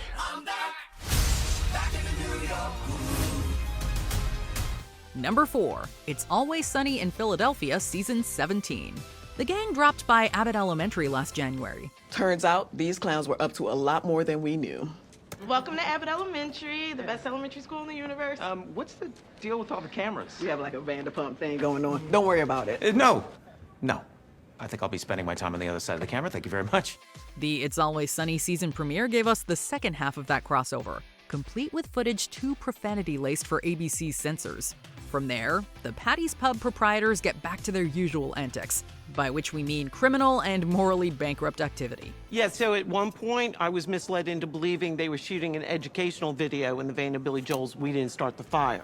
Although it's the 17th season, the show itself is turning 20 this year. Just as the series isn't showing its age, the gang is demonstrating no signs of emotional growth. Oh, snake bite, that's kind of exciting. Whoa, that's very interesting to me. I've always wanted to suck out snake venom, you know this. Flame Pepper taking a call. Yeah, it's taking a call. Even when they do, that is quickly yanked away. At this point, though, we wouldn't want to change anything. As funny as it's ever been, It's Always Sunny remains a comedy staple that will hopefully last forever, unlike some other shows. I can't see! God damn it!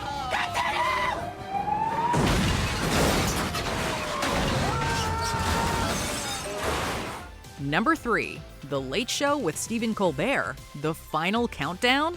Next year will be our last season. The network will be ending The Late Show in May. And one day you're making a joke about your parent company bowing to the president standing in the way of a merger. The next, your show is canceled, along with a more than 30-year-old franchise. CBS was apparently preparing to end The Late Show before Stephen Colbert accused the higher-ups of bribing President Trump. I believe this kind of complicated financial settlement with a sitting government official has a technical name in legal circles. It's big fat bribe. CBS also claimed this was, quote, purely a financial decision, supposedly losing $40 million annually. Many still find the timing suspicious, believing CBS wouldn't have canceled the highest-rated late-night show with someone else in the White House. Okay, but how are they going to put pressure on Stephen Colbert if they can't find him? While we're sad The Late Show is ending, we're excited to see how Colbert will use his platform over the following months. He is not going quietly, and Jon Stewart isn't staying silent either. Go yourself! Number 2, The Fantastic Four: First Steps. Famous around the world, please welcome the Fantastic Four. Fourth time's the charm. We guess the fifth time, depending on how you count the number of attempts. In any case, we can finally say that there's a good non-Incredibles Fantastic Four movie. Not only is First Steps by far the best film centered on Marvel's first family, but between this and the underrated Thunderbolts, the MCU is seeing a return to form. What is that? Get us out of here, Ben! Hold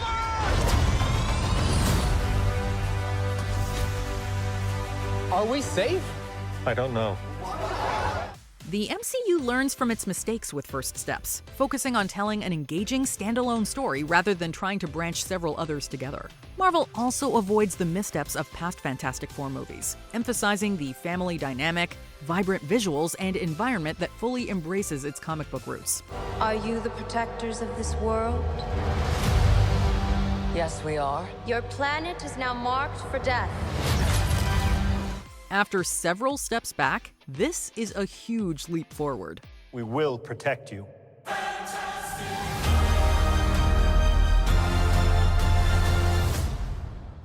Number 1, Superman. Superman. Miss Lane. Recently, you've come under a lot of fire for what some it's might. A lot of it's a lot. Marvel isn't the only superhero brand on the upswing. The DC Universe is off to a promising start with James Gunn's Superman. From the opening scene, Gunn quite literally drops us into this universe of gods and monsters where Superman is just one of many metahumans.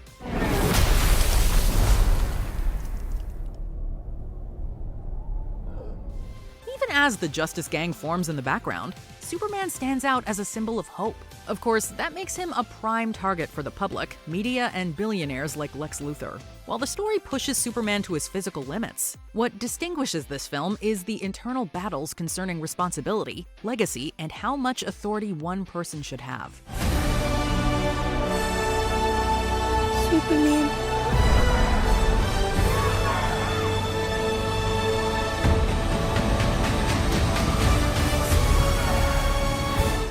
Just when you thought superhero fatigue killed the genre, Gunn gave it a shot in the arm.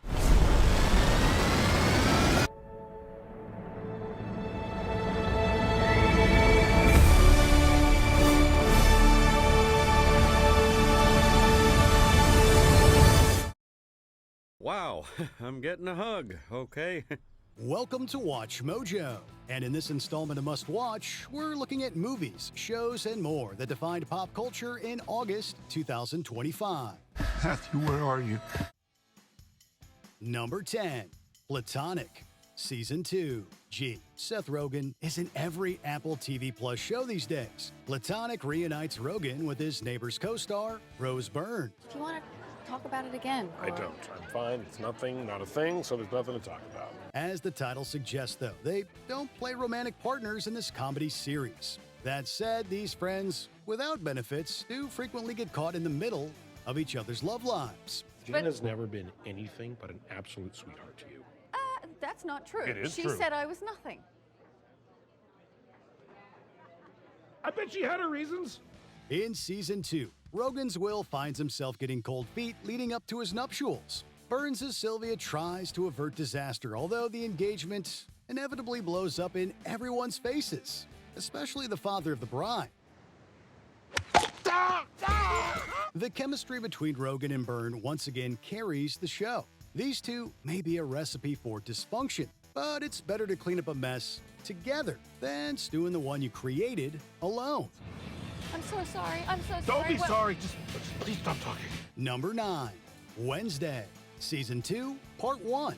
It took 3 years, but Wednesday finally delivered its sophomore season. Well, the first half anyway. Which part of prohibited items don't you understand, young lady? The part where you believe that cramming hundreds of people into a metal tube flying through the air creates some sort of utopia where weapons aren't needed. While the second half won't arrive until September 3rd, this season is off to a solid start with new additions like Steve Buscemi as Principal Dort and Professor Orloff, played by Christopher Lloyd, who's no stranger to this franchise. One quick question before you go. Are you aware of any student or member of staff who can control birds? You mean an avian? Why do you ask? I'm working on a project about underrepresented outcasts. We haven't had an avian enrolled for at least 10 years. We also get to see more of the whole Addams family this season, with Isaac Ordonez as Pugsley now attending Nevermore. He looks different. I think he's healing. Yet the show's success still comes down to 3 components. Jenna Ortega, who was born to play Wednesday. Emma Myers, whose colorful turn as Enid perfectly offsets the show's gloomy namesake. And Tim Burton, who hasn't lost his dark edge. Also, great to see Burton doing stop motion again. So he decided to design his own heart, so that his body could keep up with his dazzling mind. Number 8. Long Story Short. Season 1. Raphael Bob Waxberg created one of the funniest and most unexpectedly devastating shows of the 21st century, BoJack Horseman. His latest series, Long Story Short, is a horse of a different color. Do you believe that? Why are you mad? You didn't want to see her. Not the point. She RSVP'd, yes. So, would you rather she was here? Of course not. But how could she do this to Yoshi? He'll be devastated. This is evident in Lisa Hannawalt's character designs, which draw heavily from comic strips. As far as family circuses go, the Schwoopers are on another level. What?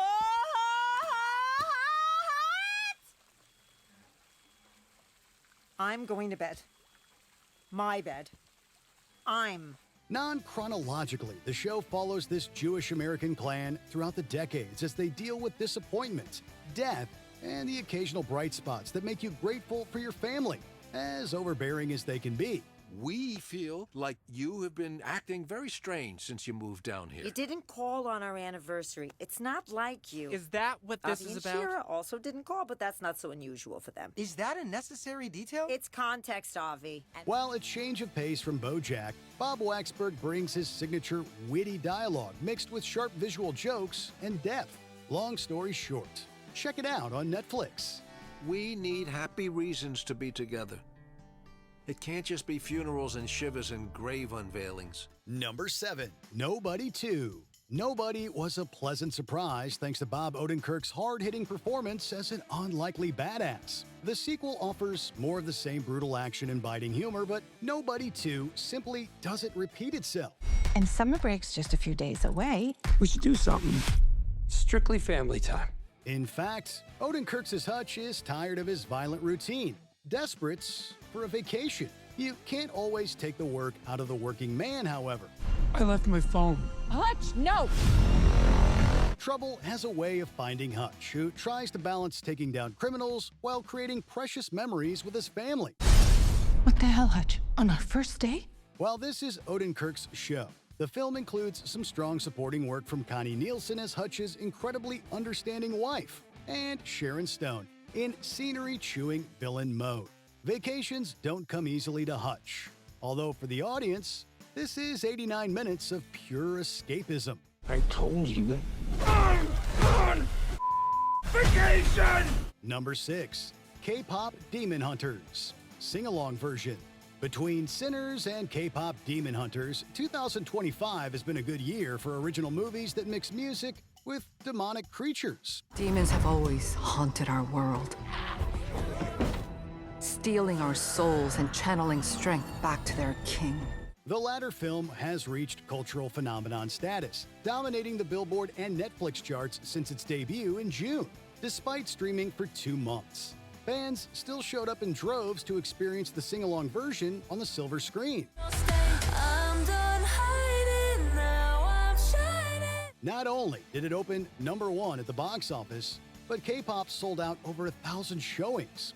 We're not sure why Netflix didn't give the sing-along version a longer theatrical window before moving it to streaming. No one is coming to save you. We would have paid for a big screen encore. Regardless, it's safe to say that Netflix has an unprecedented hit that keeps finding new ways to go viral. This is what it sounds like. Number 5. Peacemaker, Season 2. Superman has been marketed as the official start of the DC Universe, although its origin point is somewhat debatable. While Peacemaker Season 1 was technically part of the DCEU, Season 2 has cheekily retconned those ties. Hey. Morning. Ironically, Season 2 finds Chris Smith torn between universes. In one, the public still views him as a joke while he struggles to maintain personal relationships. So how's it going? Peachy. Yeah, that's the vibe you're giving off. In the other, Peacemaker seemingly has everything his heart desires, which must mean something is about to go terribly wrong. Breaking and entering into a man's home, that's solid justification for me. John Cena continues to make the titular character lovable, despite his worst tendencies. In a world of gods and monsters, Peacemaker doesn't fit in anywhere outside of his ragtag team of misfits. That's precisely what draws us to him. Excuse me? This guy sucks. Excuse me? This is gonna sound weird, but am I supposed to be able to hear you guys?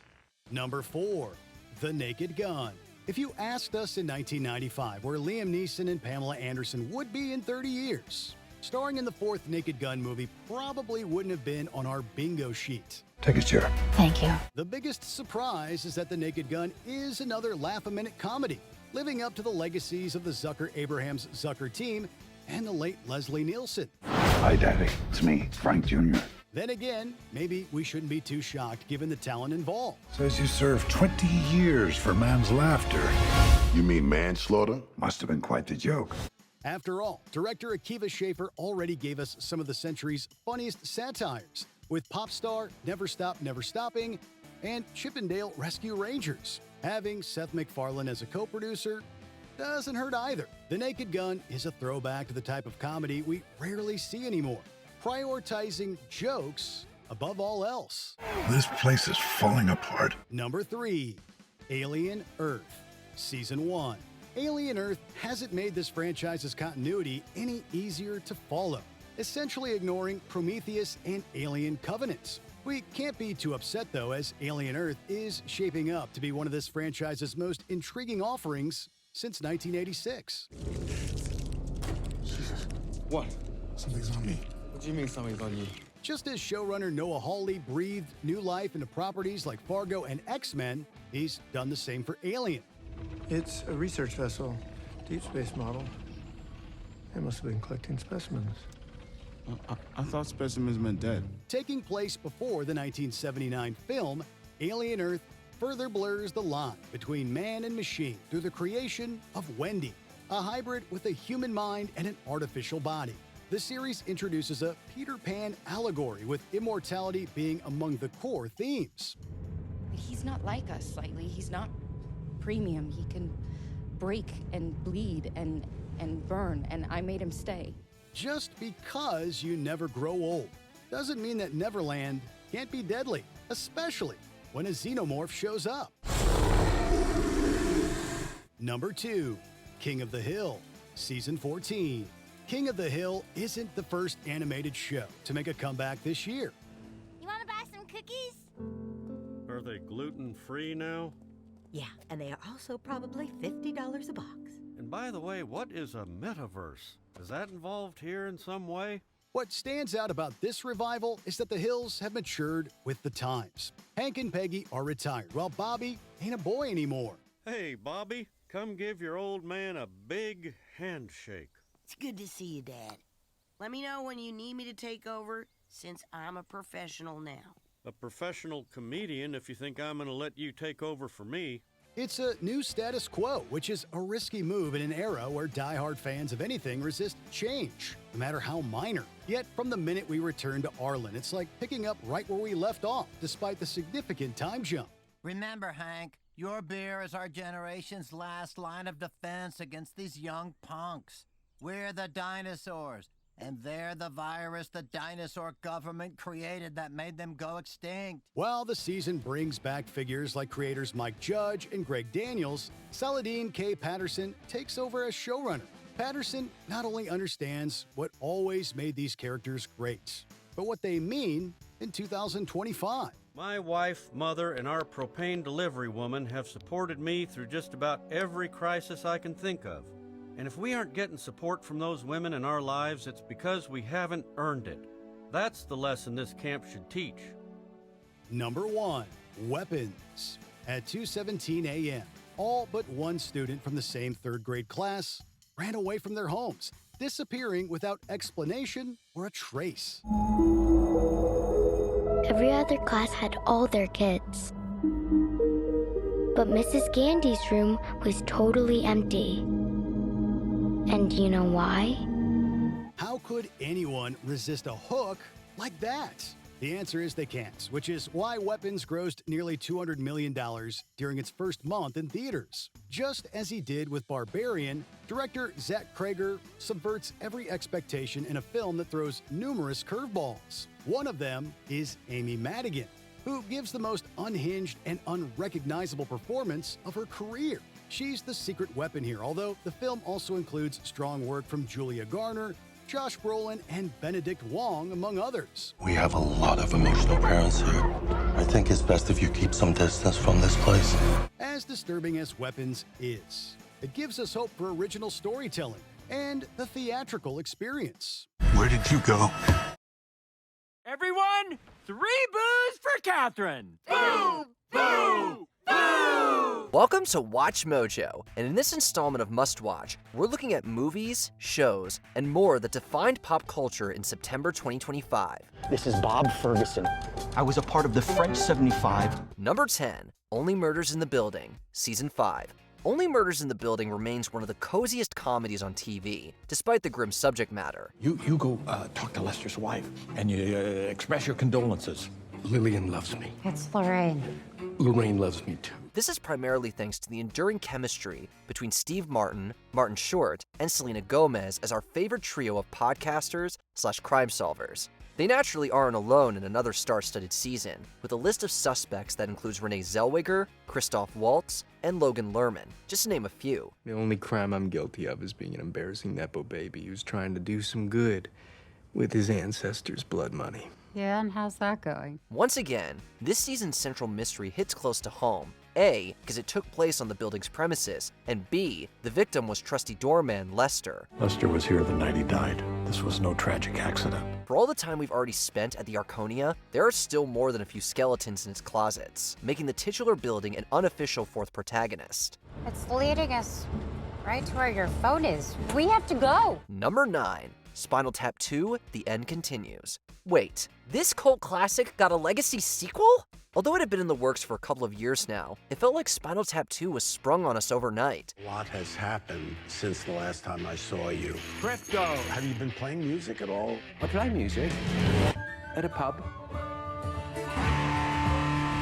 That might explain its quiet performance at the box office, but just as the original found its audience over time, we're sure this long-awaited follow-up will eventually make it up to 11. So you think you might fill the bill? I don't want to die. We've only lost 11 or 12? 11 drummers. The plot revolves around the fictitious rock band reuniting for one last show, with Rob Reiner's Marty DeBurgi again behind the camera. Ironically, Spinal Tap is probably the least famous name in a film that includes cameos from Paul McCartney, Elton John, and Questlove, among others. Nevertheless, Spinal Tap is the main act, balancing their greatest hits with some new bangers. If during the gig, at least one, but ideally no more than 2 of you were to die, Would you settle for a coma? Oh, no, that's interesting. You know? That's a great bit of thinking outside, well, the literal box, I suppose, actually. Yeah. Number 8, Andrew Santino, White Noise. You may recognize Andrew Santino from shows like Dave, as well as podcasts like Bad Friends and Whiskey Ginger. White Noise, Santino's latest stand-up special, wastes no time getting into controversial territory, opening the question, is it racist if I retweet the N-word? Is that racist? In an age where comedy is constantly under attack from both extremes, Santino manages to be edgy without coming off as mean-spirited. He goes, yeah, let me tell you something, pal.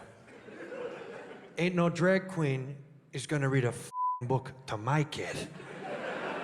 And I was like, well, you're not gonna read any fucking books to your kids, so. Even at his most savage, there's a playfulness to Santino's routine, whether he's targeting Harry Potter fans or Disney adults. Did we mention that the Disney-owned Hulu distributed this? These Disney adults, they're everywhere. They could be here. They could be amongst us. They could be sitting right next to you. You'd know, they're sticky. You could feel it. According to Santino, they couldn't wait to trim the fat on those jokes. It wouldn't be the first time Disney censored a comedian. Santino still manages to push the envelope, discussing white noise, black noise, and brown noise. We actually did have a black noise machine. We actually did get one, but the neighbor's white noise machine kept calling the cops on our black noise machine. It was so disrespectful. I was like, mind your business, dude. Number 7, Haunted Hotel, Season 1. When we heard the title Haunted Hotel, we thought it might be Netflix's answer to Has Been Hotel. This place only works if the living people make a living. So work with the ghosts. A lot of them have business experience. A lot of them have murder experience. While both are adult animated programs with demonic settings and a character voiced by Keith David, Haunted Hotel plays more like Ghosts meets Rick and Morty.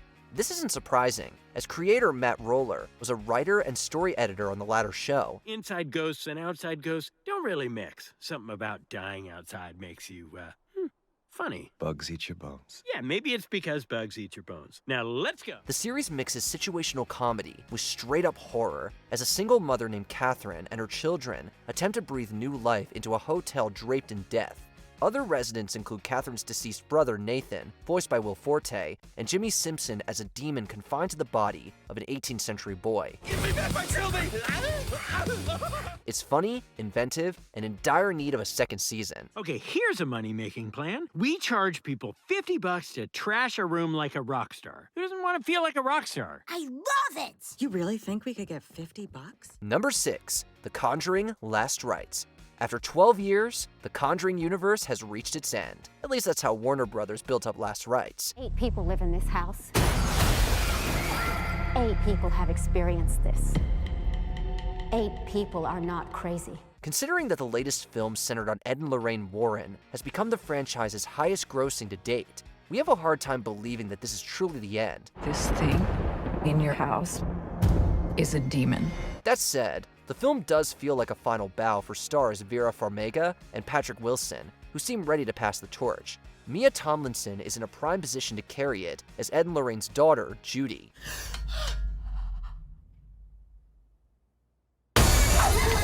Whether this is the end of an era or a new beginning, the movie delivers what longtime fans have come to expect, with chilling set pieces and demons who know how to instill fear. I don't know how to protect you this time. Number 5, Gen 5, Season 2. The final season of The Boys is just around the corner. That doesn't mean the franchise is ending anytime soon. With this spin-off returning for a sophomore year. There they are, the happy reunion.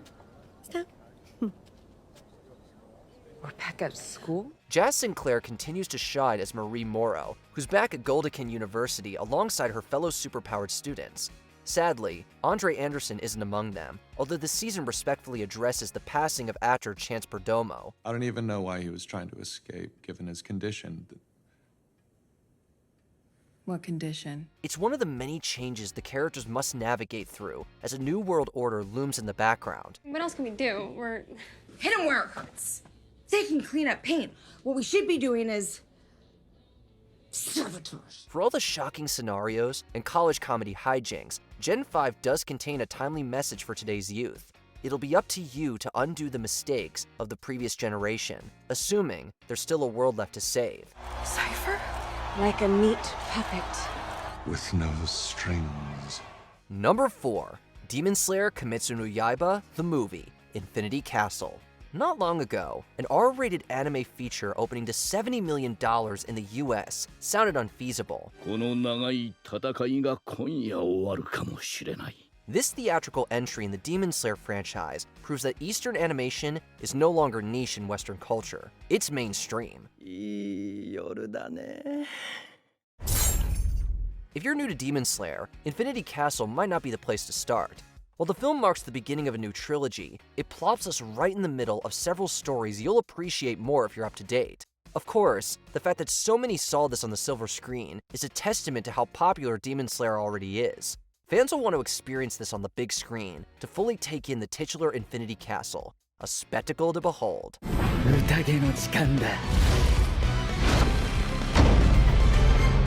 Number 3, Futurama, Season 13. The Hulu run of this fan-favorite animated series has been a mixed bag, but we've leaned more positive than negative. You think we're the same height? I think whatever you think. I don't think you do. Who cares? We're talking about me. And I hate being short. I have had it up to here. Season 13 delivers the best batch of episodes from this particular era, putting less emphasis on topical issues. That's not to say there aren't a few timely episodes touching upon global warming and fishy elections. Candidates, start your blathering. Thank you, laughing lady. Yet, This season is more focused on character dynamics and one of Futurama's more underappreciated elements, its educational value.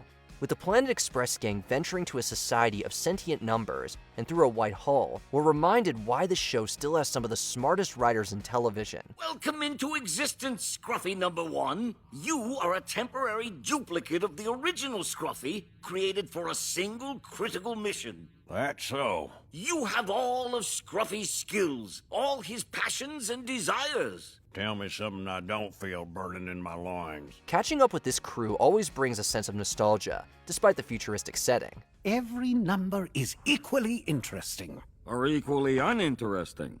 I don't like you. Nobody does. Number 2, The Long Walk.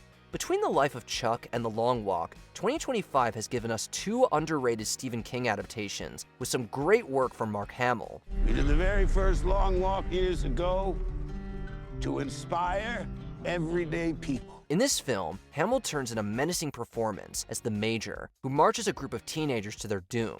Only one will walk away alive in this cruel and unusual ritual. It took me a while to realize the truth of this. This is walk or die. Judy Greer also pops up in what might be her most heartbreaking performance, but The Long Walk belongs to its young cast, led by Cooper Hoffman and David Johnson. Camaraderies and rivalries are formed among the characters, who come to operate like a platoon. They may not be in combat, but much like the soldiers drafted during Vietnam, their mission promises glory. It only brings unnecessary loss. Number 1, One Battle After Another. Paul Thomas Anderson's 10th feature might be his masterpiece. Rise and shine. Bat an eyelash. Good morning. We don't say that lightly, as this is the same director who brought us Boogie Nights, Magnolia, and There Will Be Blood. Wherever One Battle After Another ranks for you, the film is another testament to the genius of PTA. You know what freedom is? What? No fear. On the surface, this sounds like a traditional thriller, as Leonardo DiCaprio's Bob Ferguson attempts to save his daughter from an old enemy. While it's the closest he's come to making an action comedy, Anderson brings his signature flair that no other filmmaker can replicate. You are so unsuitable for my daughter. My child comes from a whole line of revolutionaries. In a year, hell, in an era, where so many studio pictures play it safe, One Battle After Another is a big swing that hits it out of the park. Viva la revolution! Here, let's try one. Welcome to Watch Mojo, and in this installment of Must Watch, we're looking at movies, shows, and more that defined pop culture in October 2025. Okay, action! Number 10, Black Phone 2. While 2025 hasn't been the best year for Blumhouse, this sequel to 2021's The Black Phone provided a much-needed win just in time for Halloween. I had a bad dream. Black Phone 2 builds upon the concepts and characters introduced in the first film, feeling like a natural evolution. Although Ethan Hawke's grabber no longer exists in the living realm, dreams provide a landline to Madeline McGraw's Gwen. This place, he brought us here for a reason. It's a skin-crawling setup that plays like the best Nightmare on Elm Street movie we've seen in decades. Along with McGraw, Mason Thames continues to mature as an actor in what's been a busy year for him. We're still waiting for word on a third film, but if given the green light, we'll definitely answer the call. Number 9, Chainsaw Man the Movie, Raise Arc. While it helps if you've seen the anime series that preceded it, Chainsaw Man the Movie Raise Arc still works as a standalone film that's one half love story and one half action extravaganza. Seriously, the film quickly shifts gears in its second half, going full throttle in quite possibly the most explosive extended set piece we've seen all year. Bah.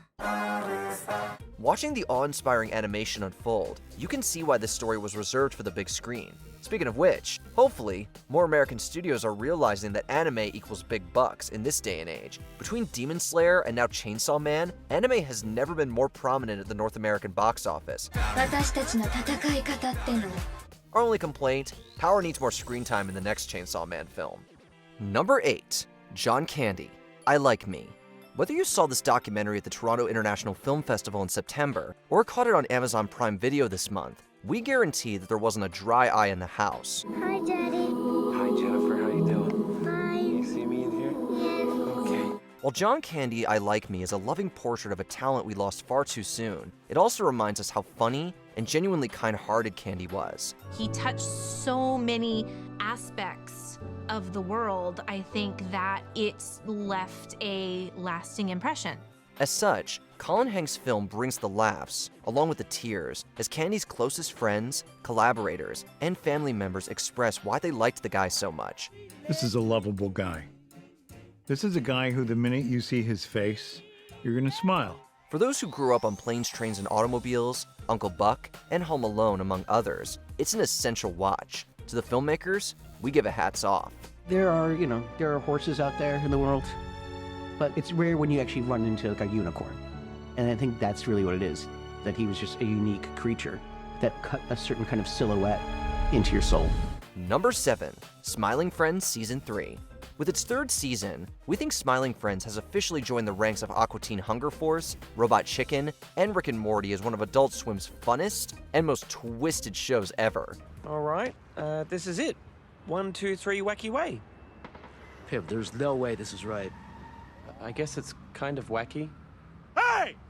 Get off my property! The series centers on Pim and Charlie, who possess the unfortunate task of having to make the world's most miserable, disturbed, and homicidal people smile. No one takes me seriously. For some reason, everybody just laughs at me for being myself. I've lost all my friends. I can't keep a job. I'm eating silly sausages off the hood of my box Corolla. Please help me. Their clientele this season includes new characters like Silly Samuel and Mole Man, as well as returning characters like Mr. Frog, who might be the most complex individual on TV right now. Oh. Hello, son. Hello, Dad. I suppose you want to come in. Yes, please. As shocking as the humor can be, this has become a go-to comfort cartoon for us. With each installment, it never fails to put a smile on our faces. Vivian, get in here! Little colorful characters are running around in the vents! I'm sure there are. Number 6, Roofman. Jeffrey Manchester, aka The Roofman, is a name you might have heard on the news if you grew up in the early 2000s. It's been 6 months and still no leads on the whereabouts of the escaped convict known as the Roofman. This veteran-turned-criminal made a living breaking into locations like McDonald's, entering through the roof. He's a very smart individual, super intelligent. That's not even the craziest part of Manchester's story, which is the subject of Derek Cianfrance's hidden gem of a film. Channing Tatum gives what might be a career-best performance as Manchester, bringing empathy to a man who does bad things for good reasons. Sometimes. So, John, I understand you work for the government. So it's a little classified, so. I never knew we had an intelligence unit here in Charlotte. Oh, are you law enforcement? Yes, I am. Wow, that's amazing. Other times, he just does bad things, but at least he's mostly polite about it. With a supporting cast that includes Kirsten Dunst and Peter Dinklage, Roofman is surprising, suspenseful, and as much fun as a trip to Toys R Us. Who do you want to be, Jeff? Number 5, The Chair Company, Season 1. This HBO series is a conspiracy satire that only Tim Robinson could bring us.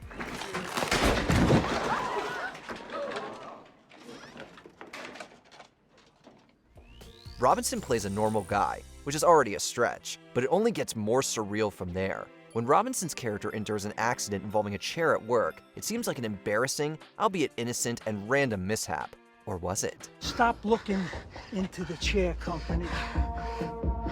Stop looking into the f***ing chair company! Doing some digging into the company that made the chair, he heads down a rabbit hole of secrets and cover-ups. Or maybe his sanity is just coming undone. It's Tim Robinson after all. Okay! Either way, the show is perhaps best described as Severance, but even more absurd and far more unhinged, with a mystery that, while engaging, takes a back seat to the bizarre comedy that Robinson is known for.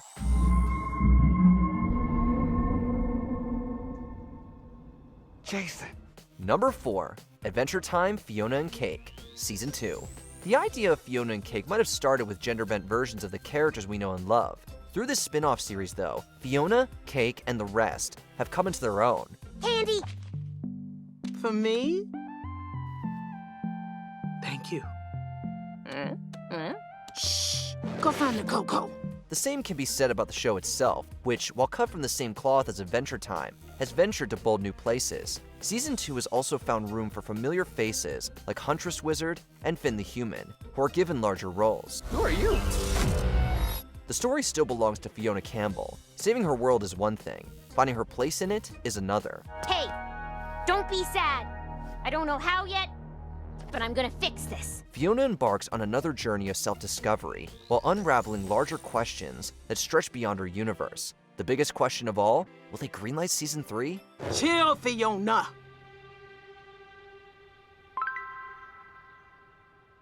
Come on, Keek.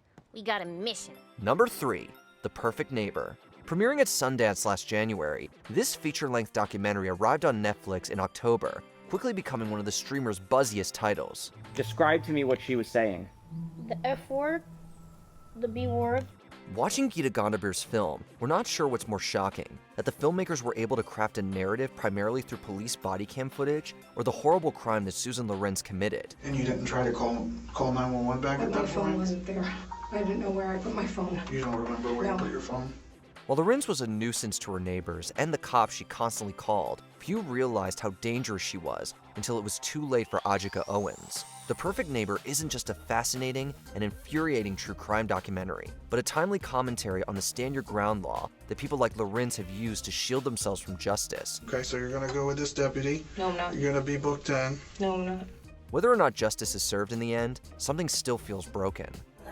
I'm sorry. I'm so sorry. Number 2, Mr. Scorsese.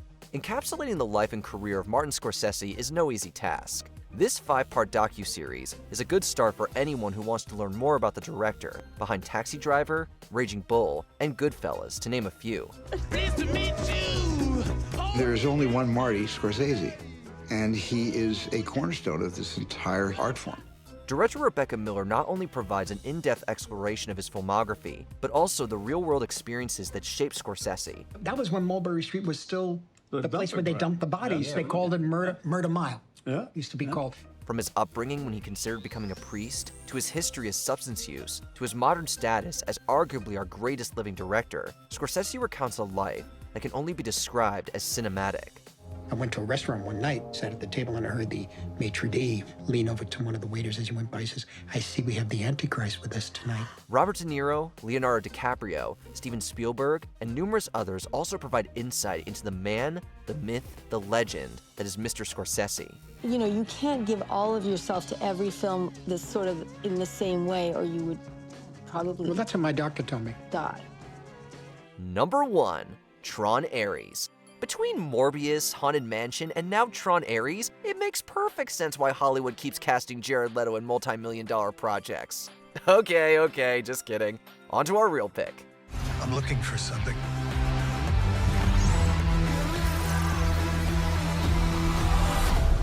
Something I do not understand. Number 1, Frankenstein. Guillermo del Toro adapting Mary Shelley's classic horror novel. How can you go wrong? Victor Frankenstein. Well, Dr. Frankenstein's experiment may have some unforeseen casualties, but Del Toro's vision of this immortal story roars to life. It's another masterstroke of craft from Del Toro, with production design, costumes, and makeup effects that are sure to be in contention come Oscar time. I demand a single grace from you. We'd also love to see a Best Supporting Actor nomination for Jacob Elordi as the Creature, while Oscar Isaac, Mia Goth, and David Bradley also deliver standout work. Elordi delivers the biggest swing in a physically and emotionally transformative performance that gives this monster movie a beating heart. For those who missed it in theaters this month, be sure to stream Frankenstein on Netflix come November. Run.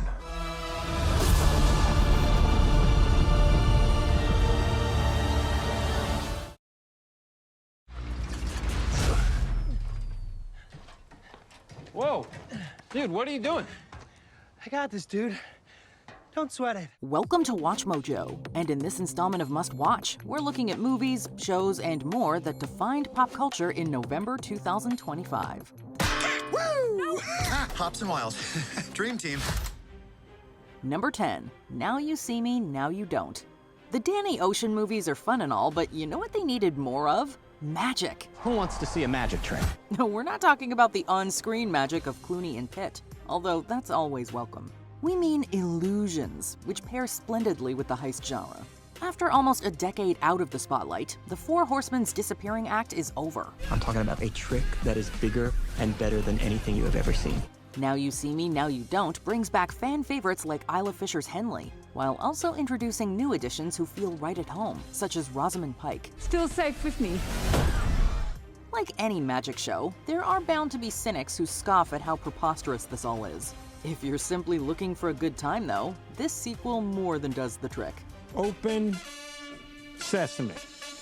Way to represent, Merritt. Worth a try, was it? Never know. Number 9. Train Dreams. Emerging as a Sundance favorite last January, Train Dreams arrived in theaters this month ahead of its Netflix debut. What do you think?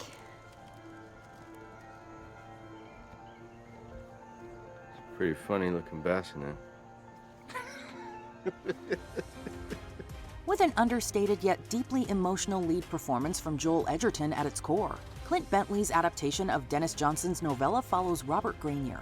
Robert doesn't live the most exciting life. Come here, chicken. Often an observer rather than an instigator, Robert would be a supporting character in a more conventional film. Seeing the world through Robert's eyes, though, we experience all the joy and tragedy this man endures. I'm sorry.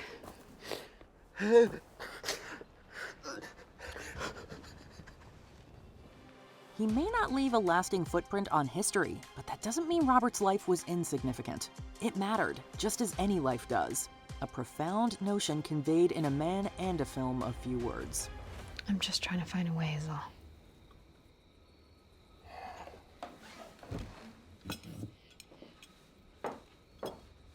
I know. Number 8. Death by Lightning. James Garfield is among the few U.S. presidents who were assassinated while in office. Yet his name doesn't come up as much as Abraham Lincoln or John F. Kennedy. Friends, today I have sat by and borne witness to the shows of many big men. Likewise, the man who shot Garfield, Charles J. Guiteau, isn't necessarily a household name like John Wilkes Booth or Lee Harvey Oswald. Death by Lightning is a fascinating history lesson, exploring Guiteau's motivations for killing the leader he once admired. We shook hands, the two of us, one time before, back in Chicago. I'm sure you wouldn't remember. I apologize. I don't think I do. That's okay. We're here now. Harried by a pair of great performances from Michael Shannon as Garfield and Matthew McFadden as Guiteau. Part of what makes this period miniseries so shocking is how relevant it still is. I don't see your game in this! For some reason, it eludes me! There's no game. You've made your views perfectly well known. People in positions of power continue to be targeted, meaning there are more individuals like Guiteau out there than we care to admit. Oh, the ivory. It's museum quality. Number 7. Predator Badlands. We're not sure what's more surprising, that Dan Trachtenberg made 3 awesome Predator movies in a row, or that each was so different. So this is your first hunt. And you've come to the most dangerous planet in the universe. Prey was a stripped-down survival flick, while Predator Killer of Killers was an animated anthology. Now we have Predator Badlands, a buddy movie centered on a predator and an android who's only half there. I could help you.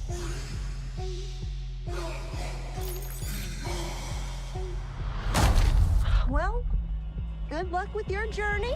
This shouldn't work, and yet it really works thanks to 2 endearing performances from Demetrius Schuster-Kolomotungi and Elle Fanning. Even with a PG-13 rating, the action is enthralling, the scale is epic, and the violence is bloody as hell. The blood is just green instead of red. Once again, Trachtenberg has redefined what a Predator movie can be, with rich characters and, as bizarre as it sounds, charm. We might not be alone in this hunt. Number 6. Wicked for Good. Wicked was everything we could have asked for in a feature-length adaptation of the stage musical's first act. Act 2 of the stage version is where the story gets a little messy for some. This is between us, the wizard and I. While we'd be lying if we said that a few of those problems didn't carry over to the screen adaptation, we can't deny that Wicked for Good won us over. They're coming for you. Like the stage show, this sequel sticks the landing where it matters most, the friendship between Glinda and Elphaba. If Part 1 didn't prove it already, For Good confirms that Ariana Grande and Cynthia Erivo were born for these roles. Think of what we could do together. While both are strong individually, it's pure magic whenever they share the screen. And yeah, the titular song made us cry too. You're the only friend I ever had. Because I knew you. And I've had so many friends. I have been changed for good. But only one that mattered. Number 5, Zootopia 2. For all the flack Disney gets for IP mining, some franchises are worth revisiting, and not just for the sake of box office. Zootopia is one of them. No snake has set foot in Zootopia in forever. There's a snake! When the first movie came out in 2016, it wound up being more relevant than even the filmmakers could have imagined. Almost a decade later, Zootopia 2 delivers another urgent message without merely repeating its predecessor. All right, Carrots, any idea where you want to start? Yeah! If you want to find you a reptile, I am your gal. In addition to prejudice, this sequel explores corruption, gentrification, and how entire cultures have had their cultures paved over in the name of quote-unquote progress. We have to solve their case. It's not worth dying for. Yet the message doesn't overshadow the film's comedy, mystery, or lovable characters. Judy and Nick are back, along with fun newcomers like Ke Huy Quan's Gary. Wait, cannonball! How fitting that Indiana Jones's former sidekick would be a snake. Number 4, Pluribus. AI can be convenient and helpful, but it has some major drawbacks, both in terms of functionality and ethics. No, stop! Don't come any closer. We don't mean to scare you, Carol. You're in no danger. We really do want to help. Sure, humanity is flawed as well, but humans gave us this Apple TV series, which is pretty flawless so far. We wouldn't expect anything less from Breaking Bad creator Vince Gilligan, who reteams with Ray Seahorn of Better Call Saul. You're more than welcome to sit up front with us if you like. You could take the controls. It's fun. Who's flying this thing? That gal from TGI Fridays? Maybe just concentrate on her. Seahorn gives another masterful performance as Carol, an author who finds herself practically alone in a world that changes in an instant. Direct, without being too on the nose, Pluribus will resonate with anyone who has ever felt like the last sane person on Earth. Why would you give me a hand grenade? You asked for one. Why not give me a fake one? Sorry if we got that wrong, Carol. Would you surrender to the mob or continue to write your own story? Either way, this show is one of a kind. Can we talk about something else? I want to know. If you tell me, it'll make me happy. Number 3, Hamnet. We can't imagine a world where Chloe Zhao's latest masterstroke doesn't pick up several Oscar nominations. Is it true? You know everything about a person by touching them here? Not everything. Jessie Buckley may be the Best Actress frontrunner for her devastating performance as Agnes Shakespeare. Yes, the wife of that Shakespeare played by Paul Mescal in an equally gut-wrenching performance. My boy. While it's hard to say what exactly was going through Shakespeare's head when he wrote Hamlet, it might not be a coincidence that his only son was named Hamnet. Zhao and co-screenwriter Maggie O'Farrell present Shakespeare's most famous work in a more personal light than we ever imagined. To die. To sleep. Perchance to dream. The film may be a Shakespearean tragedy, but it also captures the beauty of life, demonstrating how art can provide a window into someone's soul. Why? Bye. Why? Bye. Why? Number 2, Wake Up, Dead Man. Wake Up, Dead Man is the most traditional whodunit in the Knives Out franchise thus far, while somehow also being the most untraditional. Everyone thinks I did it. I didn't do it. This goes way beyond normal police work. Those who've seen the film understand what we mean. For those who haven't, all you need to know is that Rian Johnson has done it again. It is time to discover what this flock of wicked wolves is hiding. So has Daniel Craig, who leads another A-list ensemble that includes Josh O'Connor, Glenn Close, and Jeremy Renner. Wait, doesn't Renner have his own hot sauce in this universe? Explain that, Benoit Blanc. I let him invest. He sends me like a pallet every year. In any case, this sequel sticks out from its predecessors with a gothic setting and religious allegories, while still being cut from the same cloth. It'll be on Netflix in December, but this mystery deserves the big screen treatment. This crime appears impossible. Number 1, All's Fair. Just when you thought All Is Fair would be forever associated with Gal Gadot, Kim Kardashian said, "I can do it even worse." Love and war. You chose war, and we won it. Number 1, Stranger Things Season 5, Volume 1. Every generation, it seems like there's one franchise that not only captures the zeitgeist, but also follows a group of young actors we get to watch grow up. I think you're fighting 2 battles, and you need to be fighting 1. Mike's right, Dustin. What if you get hurt? Like, seriously hurt? You're drawing attention. Remember what Hop said. We need to keep our heads down. Follow the rules. Blend in. Stay focused on our next crawl. Do you even hear yourselves right now? Blend in. Follow the rules. That's not what we've ever done. In the 2000s, it was Harry Potter. In the mid-2010s and 2020s, it's been Stranger Things. Millie Bobby Brown, Finn Wolfhard, and Sadie Sink are just a few names who've matured from some of our best child stars to promising adult actors. When you're a prisoner in a messed up prison world, you really only have a few doors open to you. Watching the first 4 episodes of Stranger Things Season 5, which releases its second half in December, it doesn't just feel like the beginning of the end for this series. These visions, were they like before? Like when you had your now memories?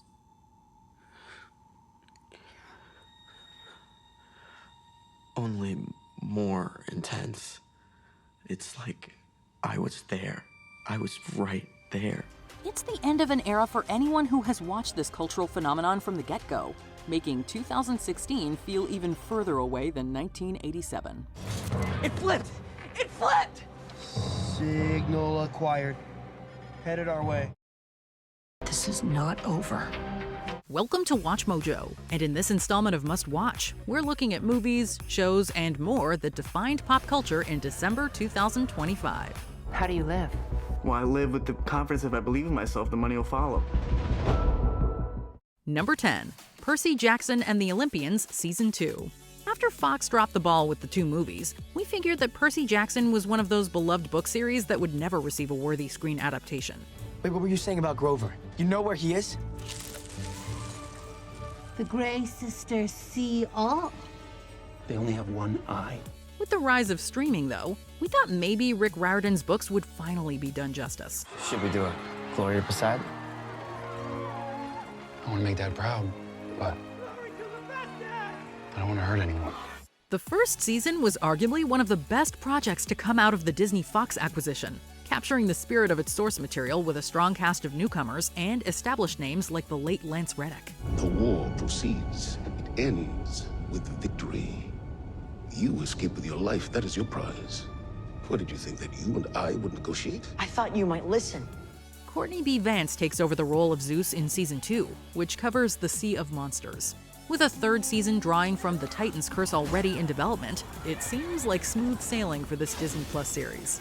We can't ever return.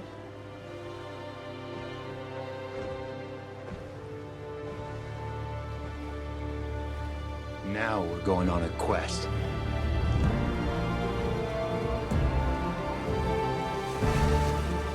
Number 9, Merrily We Roll Along. We wish Radical Media would immortalize every hit stage musical on film for Broadway fans, especially those who don't live near Broadway.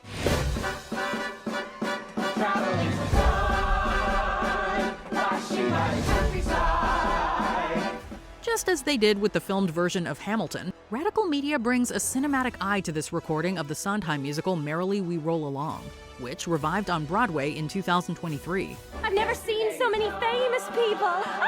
What? Who? Where? The revival won 4 Tony Awards, including ones for Jonathan Groff and Daniel Radcliffe's performances. It's a beautifully sung and staged production about the price of success. Hey, old friends, how do we stay? Old friends, who is to say? Telling the story in reverse, we see how the height of an artist's fame is actually his lowest point, gradually taking us back to a simpler time when his wallet was lighter, but at least he had friends to share what little he had with. Damn few.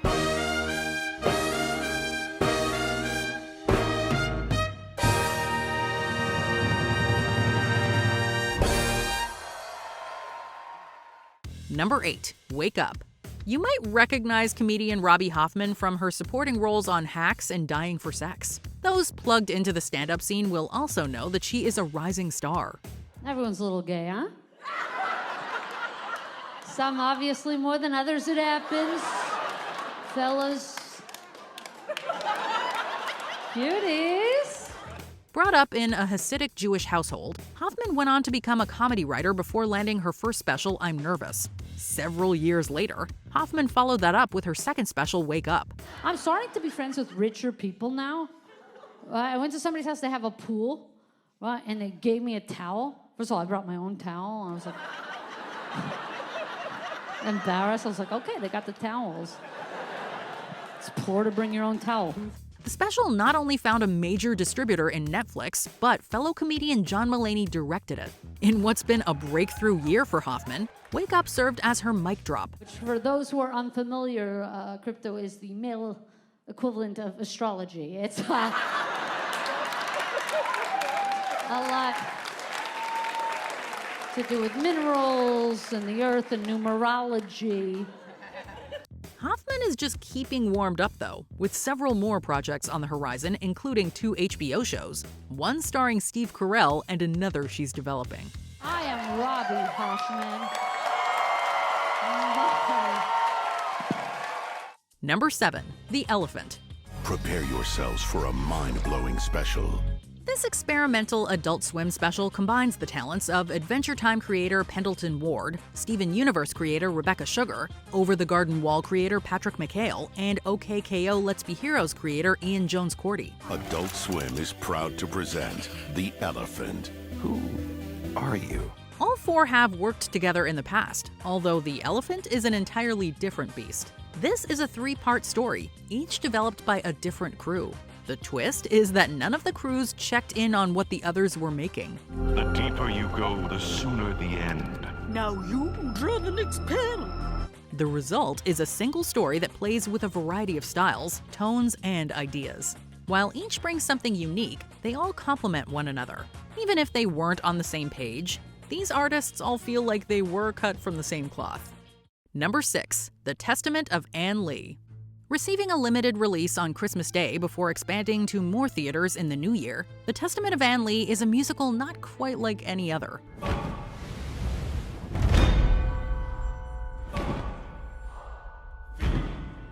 It centers on a real-life figure, Ann Lee, who founded the Shaker movement. Do not be frightened. Just as Ann Lee was a divisive figure, Mona Fastvold's film is one that some will describe as a masterstroke. Others will be left mystified. If there's one irrefutable truth, it's that Amanda Seyfried's lead performance is a revelation. All of us have suffered on our journey. We have made tremendous sacrifices. Seyfried throws herself into the body of a woman who's either the female embodiment of Christ or the embodiment of madness. The performance has already scored Seyfried a Golden Globe nomination in a film that will surely leave you shaken. Legend has it, this is what happened to Ann Lee. Number 5, Sean Combs' The Reckoning. You've handled this with complete honor. I don't think it's working. I listened. I've been a superb client, as you said. There have already been a few documentaries on Sean Combs' recent legal troubles, including TMZ Presents The Downfall of Diddy and Diddy: The Making of a Bad Boy. Sean Combs' The Reckoning has perhaps ignited the most discussion. We have to find somebody that'll work with us, whether they're from this country or from another country. Not only because it was released on Netflix 2 months after Combs' sentencing, but because its executive producer is Curtis 50 Cent Jackson. If there's one living celebrity who can say that they were not a Diddy fan even before the misconduct allegations erupted, it's 50 Cent. It seems to be all of a sudden with Sean, and it isn't. This has been a slow build. Some of it happened before our eyes. With director Alex Stapleton behind the camera, the docuseries doesn't just assemble interviews from those who know Combs personally, but also rarely seen archival footage, providing a glimpse into Diddy's mindset during the days leading up to his arrest. He's very passionate about his work and, just excited about music. I like to have my cake and eat it too, I'm sorry. But, I'm not sorry. Number 4, Fallout Season 2. Crazy things. Unnatural things in the game. But good people? No. What's the key to making a great video game adaptation? Casting Ella Purnell in a lead role has worked so far. The first season of Fallout took a risk, telling an original story set in this humorously bleak world. What exactly is it you plan on doing once we find your daddy? Gonna bring him to justice. So people know that how they conduct themselves matters, and they don't give up hope. It paid off with the introduction of new characters who range from lovable to ghoulish. It also told an involving story as the wide-eyed Lucy ventured from the safety of her vault to hell on Earth. There's a war coming. She only scratched the surface, with Season 2 taking her and Walton Goggins' Cooper to New Vegas. A fan-favorite backdrop from the games, New Vegas provides a breath of fresh, albeit toxic air in a season that has kept up with post-apocalyptic hijinks with a hokey-dokey attitude. I'd ask why my dad ran into a den of monsters, but he'd probably just tell me to shut the fudge up.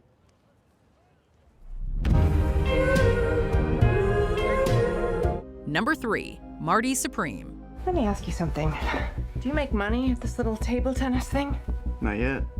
Marty Mauser is destined for greatness. At least that's what he thinks. Although Marty has aspirations to become a table tennis champion, Josh Safdie's film is less about the sport and more about how far someone will go to be the best, even if he isn't per se. And what do you plan to do if this whole dream of yours doesn't work out? That doesn't even enter my consciousness.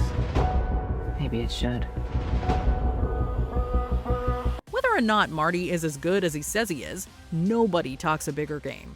While he can charm his way up the social ladder, Marty burns just as many bridges along the way, eventually causing him to collapse, sometimes literally. Marty, I can't support your mother for the you're not gonna have to. Because I'm gonna step up. Step up. I'm gonna step up in a way you can't even imagine. Marty, I'm gonna make you an offer. I gotta do it completely on my own. Every man for himself where I come from.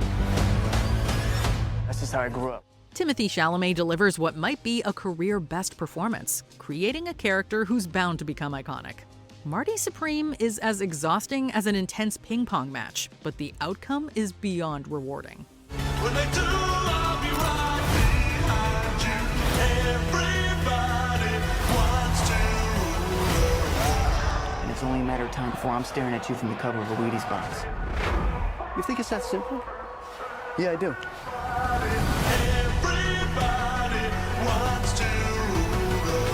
Number 2, Avatar, Fire and Ash. We had to wait 13 years between the first 2 Avatar movies. Thankfully, it was only a 3-year wait for Fire and Ash, which picks up not long after Way of Water. The strength of the ancestors is here. Tragedy still looms over the Sully family, who face other changes that force some characters to make difficult decisions that don't always paint them in the most heroic light.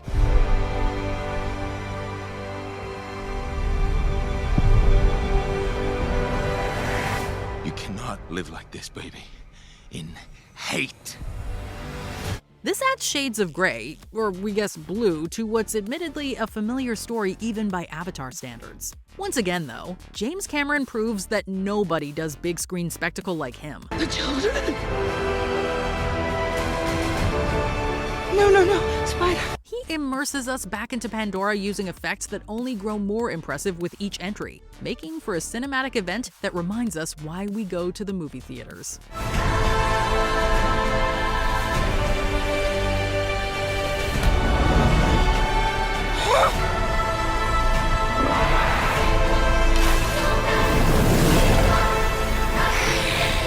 Your goddess has no dominion here.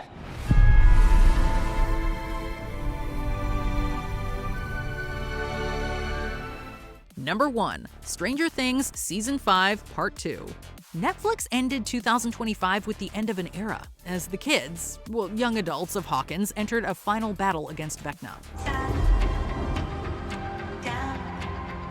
This whole time, everything we have ever assumed about the Upside Down has been dead wrong.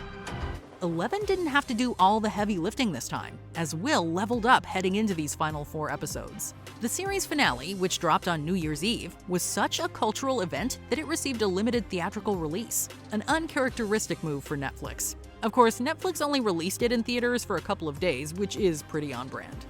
It is time for new world. You die, I die. You die, I die. Whether you experienced the ending on the silver screen or an iPad, there's little doubt that you cheered and wept as this TV phenomenon came to its close. Of course, an ending can sometimes be a new beginning.